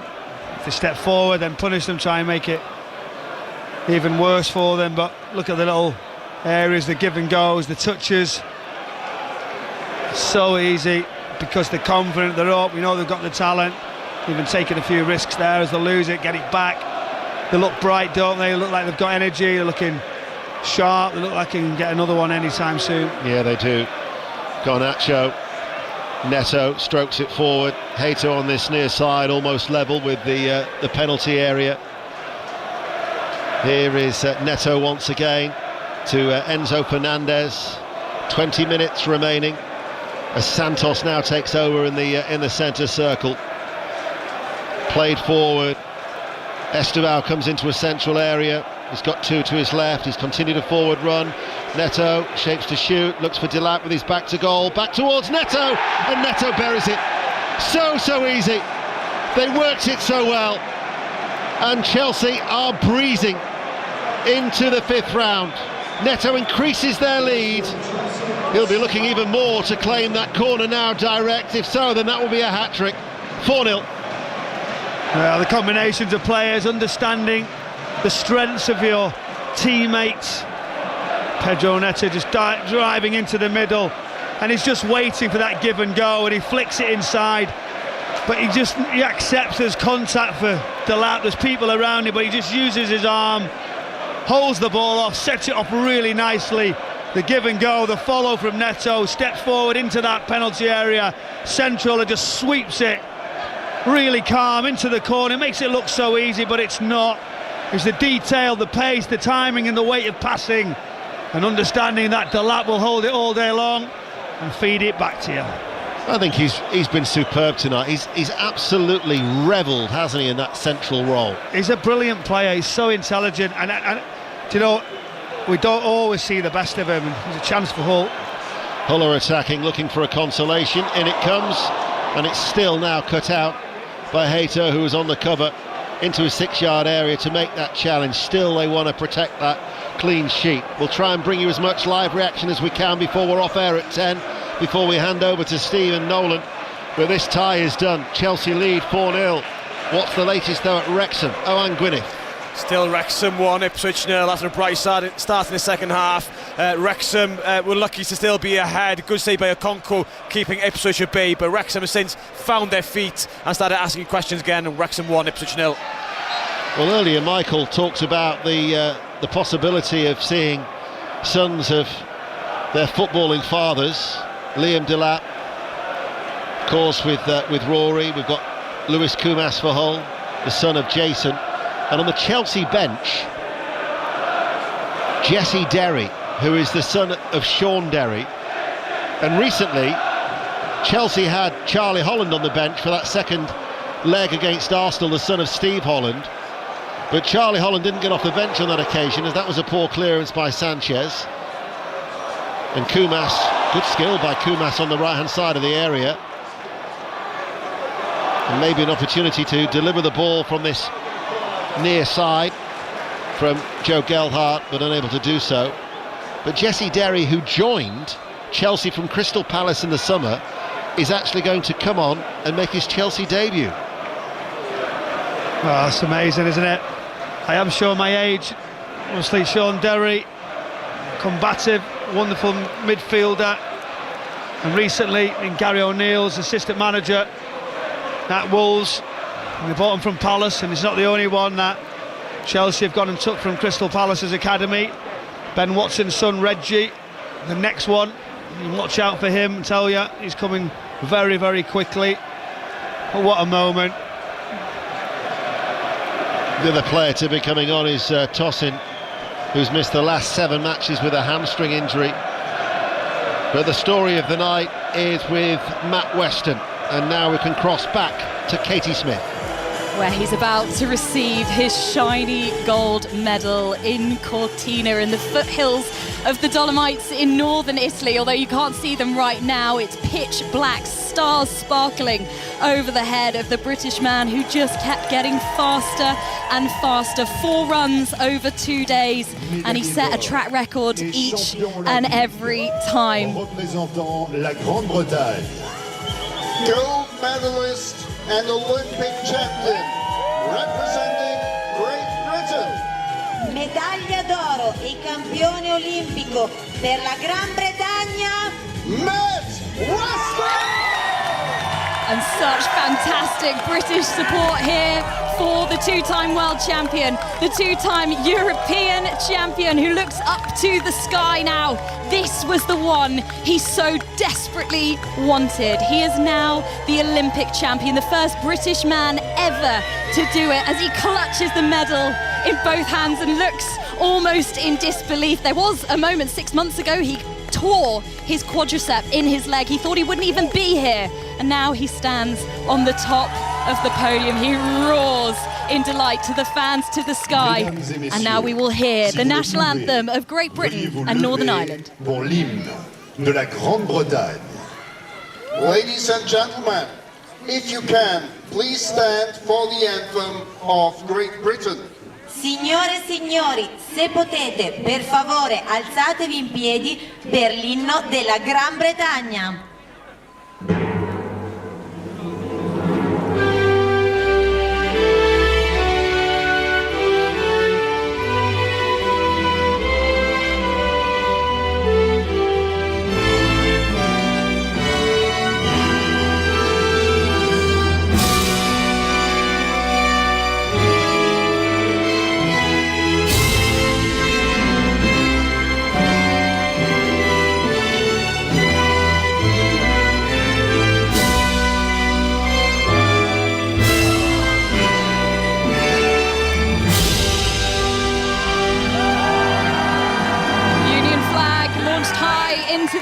sky in Italy. Matt Weston singing along to the national anthem. He's the gold medalist, the Olympic champion in the men's skeleton. Could this be some sort of medal rush for Team GB? He's back in action as well on Sunday in the mixed team event, so perhaps the medals don't stop there.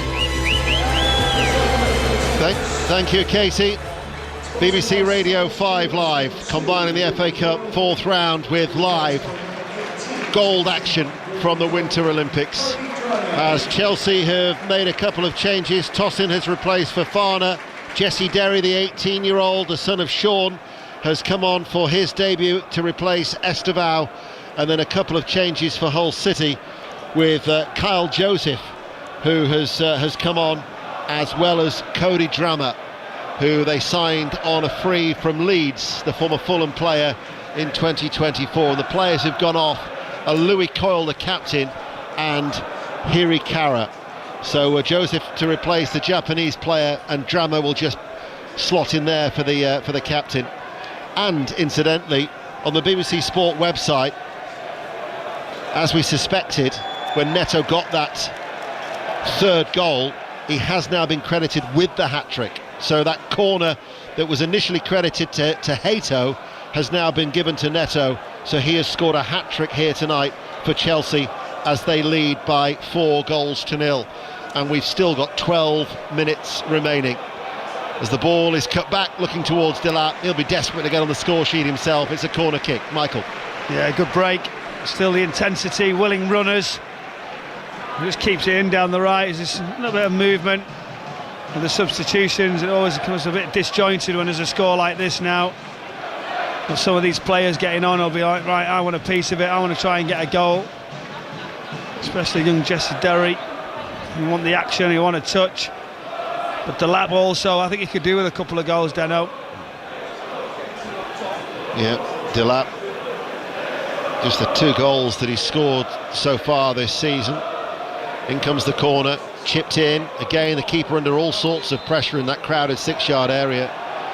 And in the end, he's still got his foot underneath the goalkeeper's hand. So he's like in the back of the net, Delap, and the goalkeeper's got his foot is high up, like held as if he's got cramp underneath his arm, as if he's going off somewhere with his leg. He wouldn't let it go. Comprehensive victory this will be for Chelsea. As Tosin easily steps out of defence, but his ball goes behind Delap, who slips. They then look for the ball over the top. Kumas has made the run forward. Sanchez has come. Sanchez hasn't got there, but then he's actually helped out by Hato. In fact, by Sarr, actually, it was, who was covering. Sanchez made a right hash of that, but still they weren't able to take advantage of it. But they battled away, and they've got a corner on this near side, the right. Chelsea 4-0, 10 minutes remain. There's so many blue shirts. I think that'll be a pleasing point, isn't it? Desperate to keep a clean sheet. That running behind, the goalkeeper really not sure what he was doing. Got unlucky. Hull could have scored there, couldn't they? And behind, and more substitutions, and the game has really just become stop-start now. The last 5 or 6 minutes with all these changes. And can there be something? Can they get a goal? All this support, nothing really to show at the end of it. Carl McCarthy has just been replaced by Kieran Dowell for Hull in these closing stages. In comes the corner kick. Back there to head it away was Sarr. Still, Chelsea had many a royal blue shirt back. And now it's with Slater, chance to put the ball back in again, but easily headed out by Tosin, just inside his penalty area. The ball will go out wide with Drammer on that far side. He's overrun it, and it will go out for a goal kick. Chris Sutton kindly gave me a call the other day just to give me the lowdown on Rangers Hearts. We'll be bringing you that game on Sunday at 4:30, and he happened to mention that he once scored a goal here in the FA Cup in 1999, which was a 6-1 win for Chelsea. And Chris was telling me, he said they still speak about it that day. I said to him, well, it must have been a special one, bearing in mind that Gus Poyet scored a hat-trick. If you're going to remember one thing, it'll be about a hat-trick surely, rather than a Chris Sutton goal, would it not? But here we've seen another Chelsea hat-trick as they have easily navigated their way through to round 5.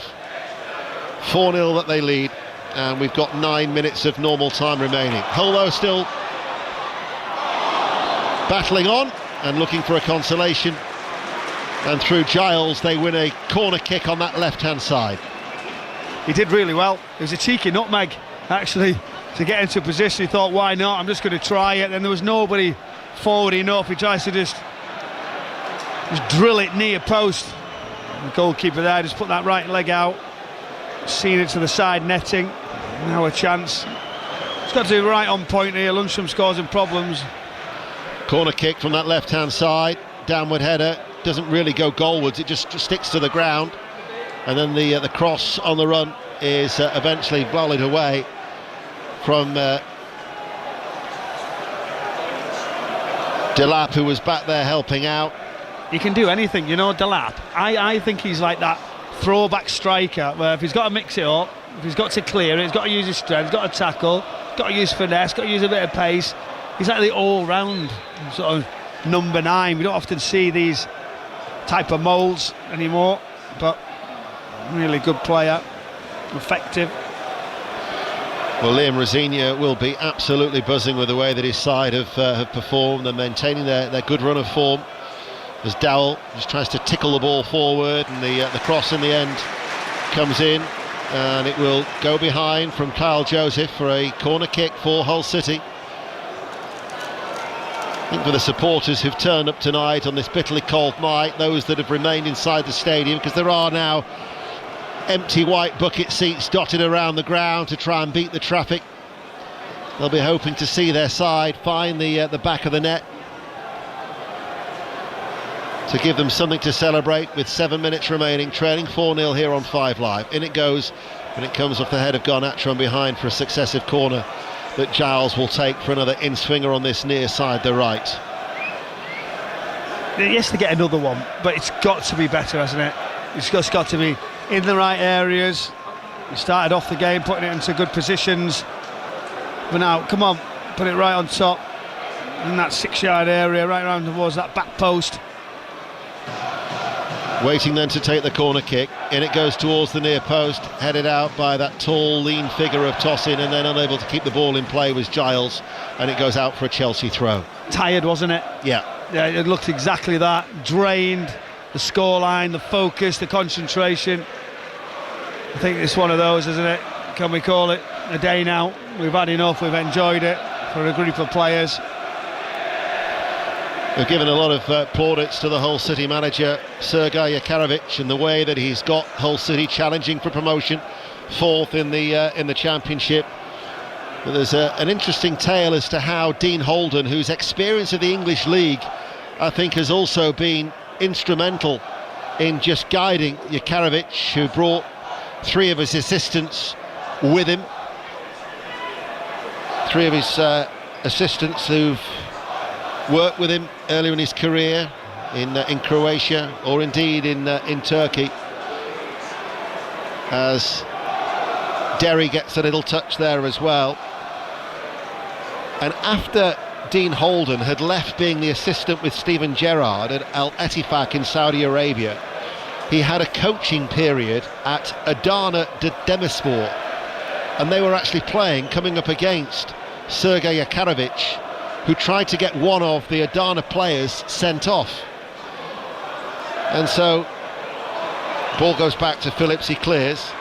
Dean Holden and Jakarovic have supposedly squared up to each other. They've had a little bit of a dust-up on the touchline.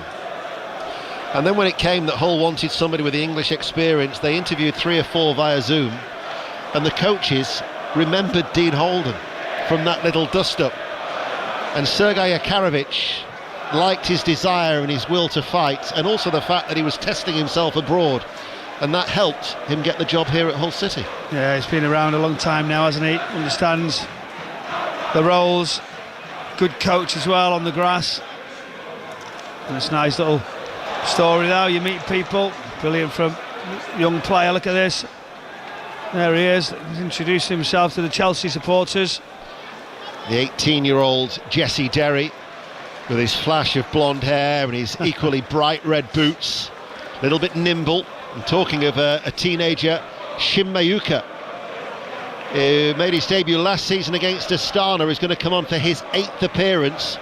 He's made a couple of appearances off the bench this season against Lincoln and Arsenal in the League Cup. So Shin Mayuka is going to be coming on. He's just getting a high five from Liam Rosenior, who's made a happy return to Hull. Oh, that was a sharp turn by Garnacho. Chelsea lead 4-0. Garnacho now running forward and spaces are starting to open up. Neto, the return ball to Garnacho, just too far ahead of him, and it goes out for a goal kick. Michael Brown. Yeah, it was lovely. Garnacho was just played into him. He knew there was space in behind. It was that like little flick to the back of his legs inside and then drives the pitch. And then he sweeps it out to Neto, follows all the way, and I think Pedro Neto goes, I've got enough now, 3 goals. You might not even know he's got 3. And then he just tries to put the return back into Garnacho, but he was always running away. The pace of it had too much.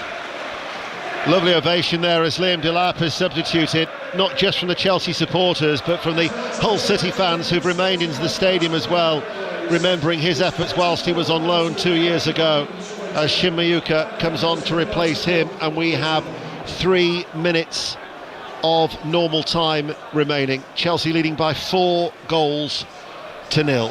Here is Derry heading the ball on, cleared away by Egan at the back, and then the back pass from Hato all the way to Sanchez, and Sanchez will clear. So further FA Cup ties tomorrow for you on BBC Radio 5 Live. We'll start off at Burton at 12:15. We'll go around the grounds at 3. We'll have second half commentary at Villa Newcastle after the rugby at 4:40, and we finish off at Anfield, Brighton and Hove Albion at Liverpool at 8. Birmingham Leeds will be spicy at St Andrews on Sunday at 12. Grimsby, who've already accounted for Manchester United in the League Cup, David Artell will hope to add Wolves to that in the FA Cup at 2, and Rangers Hearts at 4:30. Wrexham, remember, still lead by a goal to 0. Matt Weston has won gold at the Winter Olympics.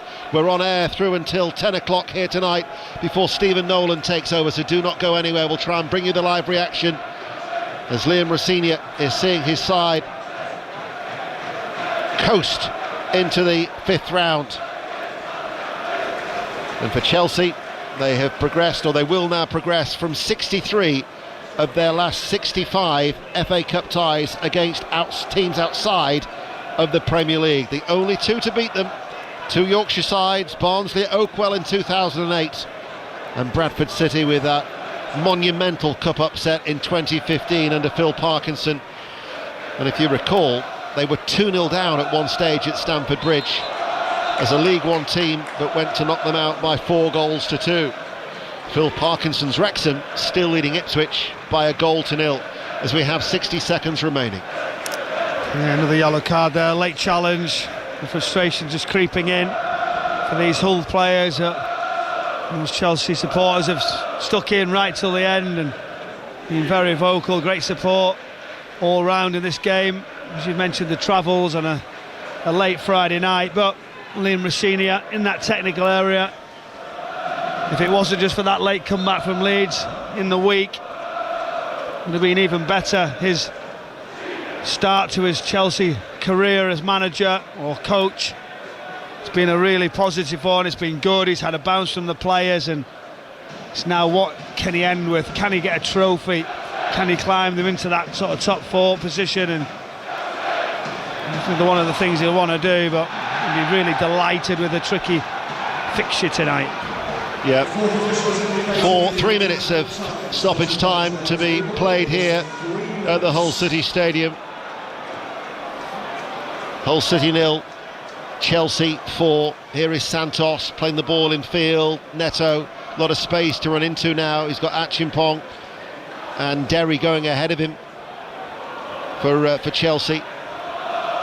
As more and more Hull City supporters now, there was the odd empty white bucket seat, but now you can see the white and the grey inside this stadium that was opened some 24 years ago.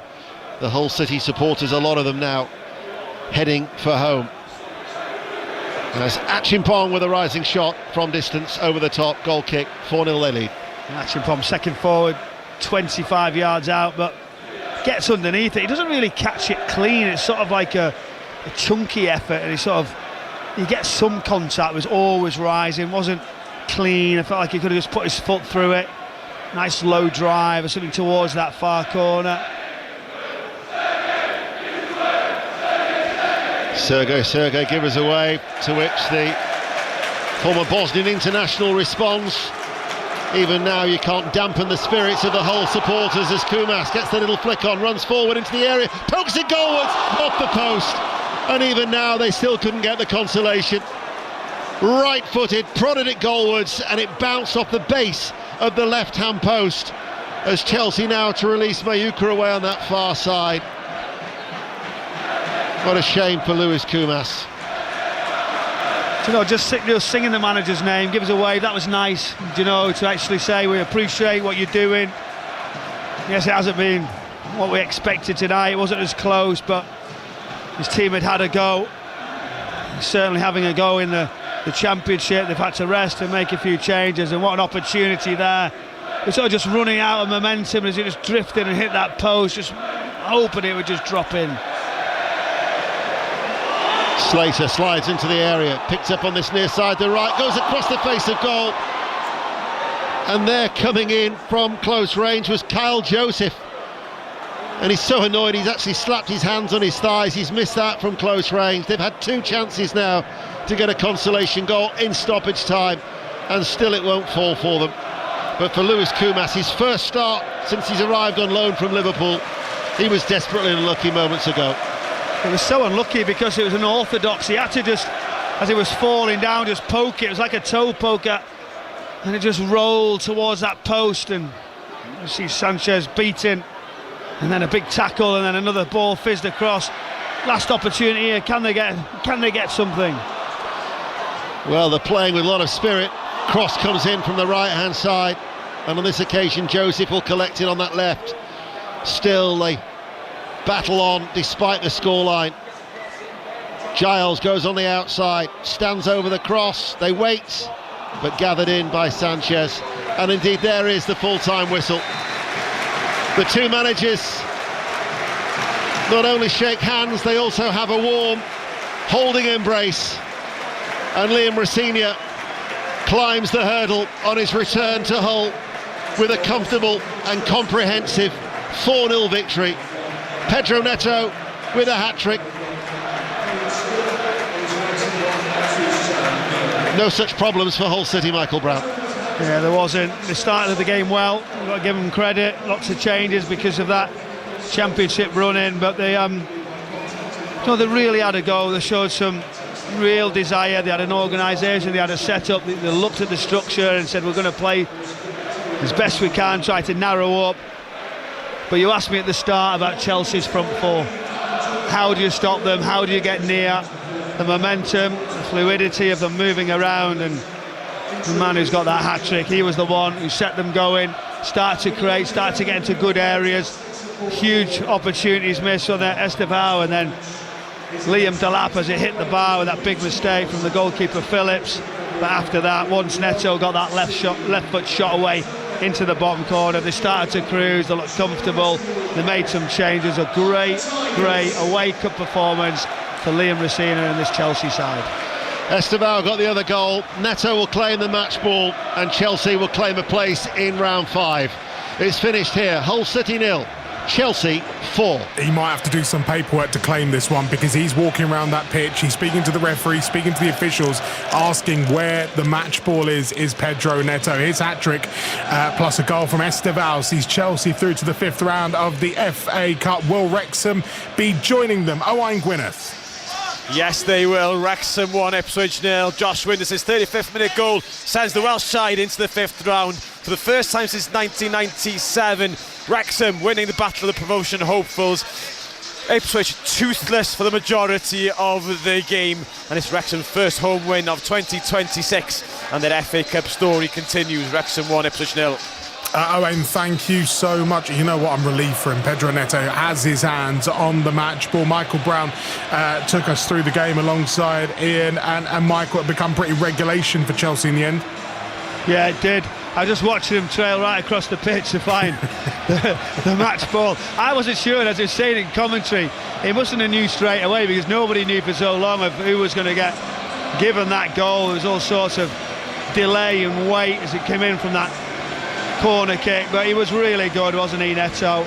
Got into good positions, he was tidy, and then that wonderful link play with the lap as he just set it and then followed and then just swept it into the corner. So convincing. There were some good performances, they looked sound defensively, did Chelsea. Reece James coming back in, getting minutes. Garnacho showed little flashes, not necessarily enough. The lap would have wanted to goal, but unselfish at times. So, you know, that middle of the pitch was so gifted. Acedo just cruising, Fofana at the back, we can go on. Hull certainly contributed, but for Liam Rosenior in this start in his Chelsea career, as he just walks off the pitch, especially here, he will feel absolutely delighted with what his side have just given him. The former Hull City boss, Phil Brown, alongside us this evening as well. Phil, what did you make of it from a Hull City perspective? Multiple changes made by Sergei Yakirovich. We know where their priority is this season, though. Oh, it's 100% the league. There's no doubt about it. And it can only be now. They've been not humiliated, but it was one of them where the class of Chelsea was on show in the first half. Albeit it was only 1-0 at half-time. You still think you're in a game of football, but you've made your changes. You've got to make your bed, you lie in it. So second half, you knew what was coming, and it was the same as the first half. It was one-way traffic, to tell you the truth, and it could have been more. It would have been nice for Hull to get a goal, you know, a consolation goal or whatever it is, but now it's time to move on. League only, major priority. We've seen some more magic from Esteval tonight. He's such an impressive individual. Ian, Michael, I mean, what do you make of this young man? I've seen him earlier in the season, Aaron, scoring goals in the Champions League. I think he's a terrific prospect. I think that Chelsea, the youngsters that they're recruiting, you know, that this is a side that could grow stronger and stronger together in unison. I mean, what is he, 18 years of age? He's only made 32 appearances now and he's scored 7 goals. As he grows and he's developed, he's only going to get stronger. I think he is one of them, or when they signed him, he was one of those highly rated players in Brazil when they got him from Palmeiras. He's adapting to the English game, and I just think that he is a He's not class phased, act. Deno, is he? Do you know when you watch him? I know the chance he missed, but it's like, I'm in these positions, I can just drift, I can take the ball in tight areas. I've got a bit of flair, a bit of confidence, someone you'd want to watch. Yeah, I mean, the goal was made easy for him. He had a couple of chances, but I just think the talent, as you said, and it's not just what we're seeing, like I mentioned in the commentary, they're doing it from 14, 15, 16, all of the same thing, going to buy all the exciting youngsters.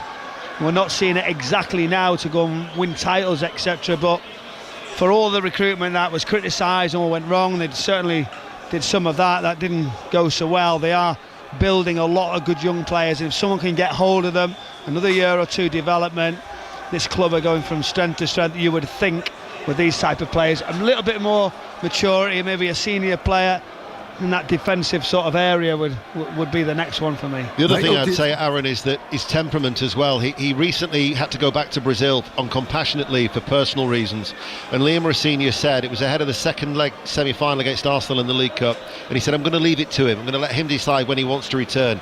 He came back for that Arsenal game and actually then featured in the match. I think that tells you a lot about his attitude and his temperament.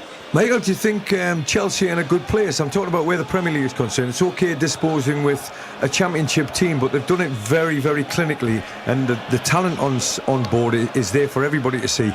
But is there enough sort of Michael Browns in the team, the hard-working lads, the ones that will put the graft in, so that the talent can actually show on a game-by-game basis? Well, I think at the centre of the pitch, I think, you know, you look, Caicedo, 100%, Fernandes, they're born winners. Caicedo could go right to the very top, unplayable at times when he really wants to, as he gets a little bit better. The centre-back positions, goalkeeper maybe, is the next sort of step for strength, but just the talent that they have, the balance of the squad is not right there, you know, it's not to the level really to take them on, but you can talk about battling players, you can talk about players with desire. I just feel if they keep the ball and they get into the right rhythm, I just think that they've got so much. I think that's the point, but just one or two more, if the club get it right, you know, you feel with the correct manager, the correct coach, left alone to go and coach and develop, we might see a Chelsea Football Club start to flourish again. Let's get some reaction. Pedro Neto, the hat-trick hero of the evening, has been speaking to Ailey Barber. I enjoyed a lot, to be honest. I needed a lot this one as well. But first of all, really happy with the team going through the next one. Can I ask you about your celebration for the first goal, the fingers in the ears? Was that a message to anyone in particular? Yeah, I'll not tell it, but I'll continue my work. I want to help my teammates and all the fans in the club. So continue the hard work and go to the next one. You got a hat-trick. It was a hat-trick of assists as well tonight for Liam Delap, coming into the team as well and having a big part to play. How big opportunities are these when you get the chance to come into the team and play together, when you maybe don't play together quite as much as some of you would like to? I think the most important one is enjoy. I think if we enjoy and we are with the right attitude on the pitch, we give no chances. So this is what we did today. We play really good football against a really tough team, and we are really happy with the win. Pedro Neto speaking to the BBC's Ailey Barber after tonight's 4-0 win for Chelsea. A hat-trick of goals for him, but a hat-trick of assists for Liam Delap. No goal for him this evening. I mean, that incident, Ian, take us through it. When he hit the post, I mean, social media says he was often celebrating, but then just not going and just trying to hook the ball in, but take it and make it just a bit more comfortable for himself. It felt very awkward. Yeah, he's gone to close down the goalkeeper Dylan Phillips, and as he's done so, the ball has ricocheted onto the to the crossbar. It's gone down, and I think his initial reaction thinks it's gone over the line, so he's almost gone to wheel away. He's put half an arm up to celebrate, then he's realised that the goal hasn't been given. He's then hesitated a little bit, and then doesn't get the opportunity to put the ball back in. So it was a little unfortunate for him. But his work rate was very, very good. He got the hat-trick of assists, as you say, and he also got a terrific ovation as he left the field from both sets of supporters, because the whole fans had remembered his time here 2 years ago when he scored 8 goals in 32 appearances during the loan spell. Makes a lot of sense. I mean, we're talking about the hard-working side of the game, and I think Michael painted the picture of him. He's like an old-fashioned centre forward. Do Chelsea actually need an old-fashioned centre forward, or is it just another way of winning a game of football? There's multiple ways to do things, though. Absolutely. I think they needed him. Sorry, I think he was the next step. So when you look at what they had, obviously before they had Pedro, it was sort of the outball. So for all this young talent, they can actually stick it up there for under pressure. Goalkeeper can kick it long, they can hold it up, they can bring it big, they can use crosses. It's just sort of someone who can delay and hold it for them when they were necessarily, being out-muscled. I think it makes sense, the signing of him. Michael, it's almost the Arsenal argument. Have they got a plan B? And it looks like Chelsea with Delap have a plan B if they want to use it. And I think that's something that is there for them. I think at times in bigger games that will be an option when the press is going to be intense, when they're not be able to play because the coaches and obviously different teams that they come up against, opponents, are going to be right on and stopping that build-up straight away. So yeah, I think it's a nice blend. They've got 2 wonderful number 9s, and that is really something that a lot of teams are desperately to find out. And you mentioned Arsenal in the title race. Just one more sort of to cap things off with Chelsea. Obviously, Liam Rosina's been in for 4 or 5 months. He's been, wax lyrical, especially with his time in the Championship and his time at Strasbourg, has been an excellent coach. There was talks about him being a yes man, but I don't know, Chelsea do seem just that little bit better coach. They seem very disciplined in what they do. And whilst it's not quite as sort of clinical, and I use the word clinical not in the sense of clinical in front of goal, but clinical in the nature of the work they do as Enzo Maresca, I think they look good. They look sharp. It could have been a difficult night for him tonight. I mean, he's going back to the club where he started, really. OK, we take the Derby experience as well, but he's going back there. You could see before the game, the emotional side of it was really not getting to him, but his side had to express himself. I think he's getting a tune out of these players, and not everybody can do that. He's 41-year-old. He's a young coach. He's getting a tune out of some international footballers. Just one bit to bring you from this evening's game that we don't want to see at football stadiums. There was a PA announcement at the ground saying there has been discriminatory chanting inside the stadium. This is unacceptable and must cease immediately. There was then a further announcement after 64 minutes saying that action had now been taken, including arrests.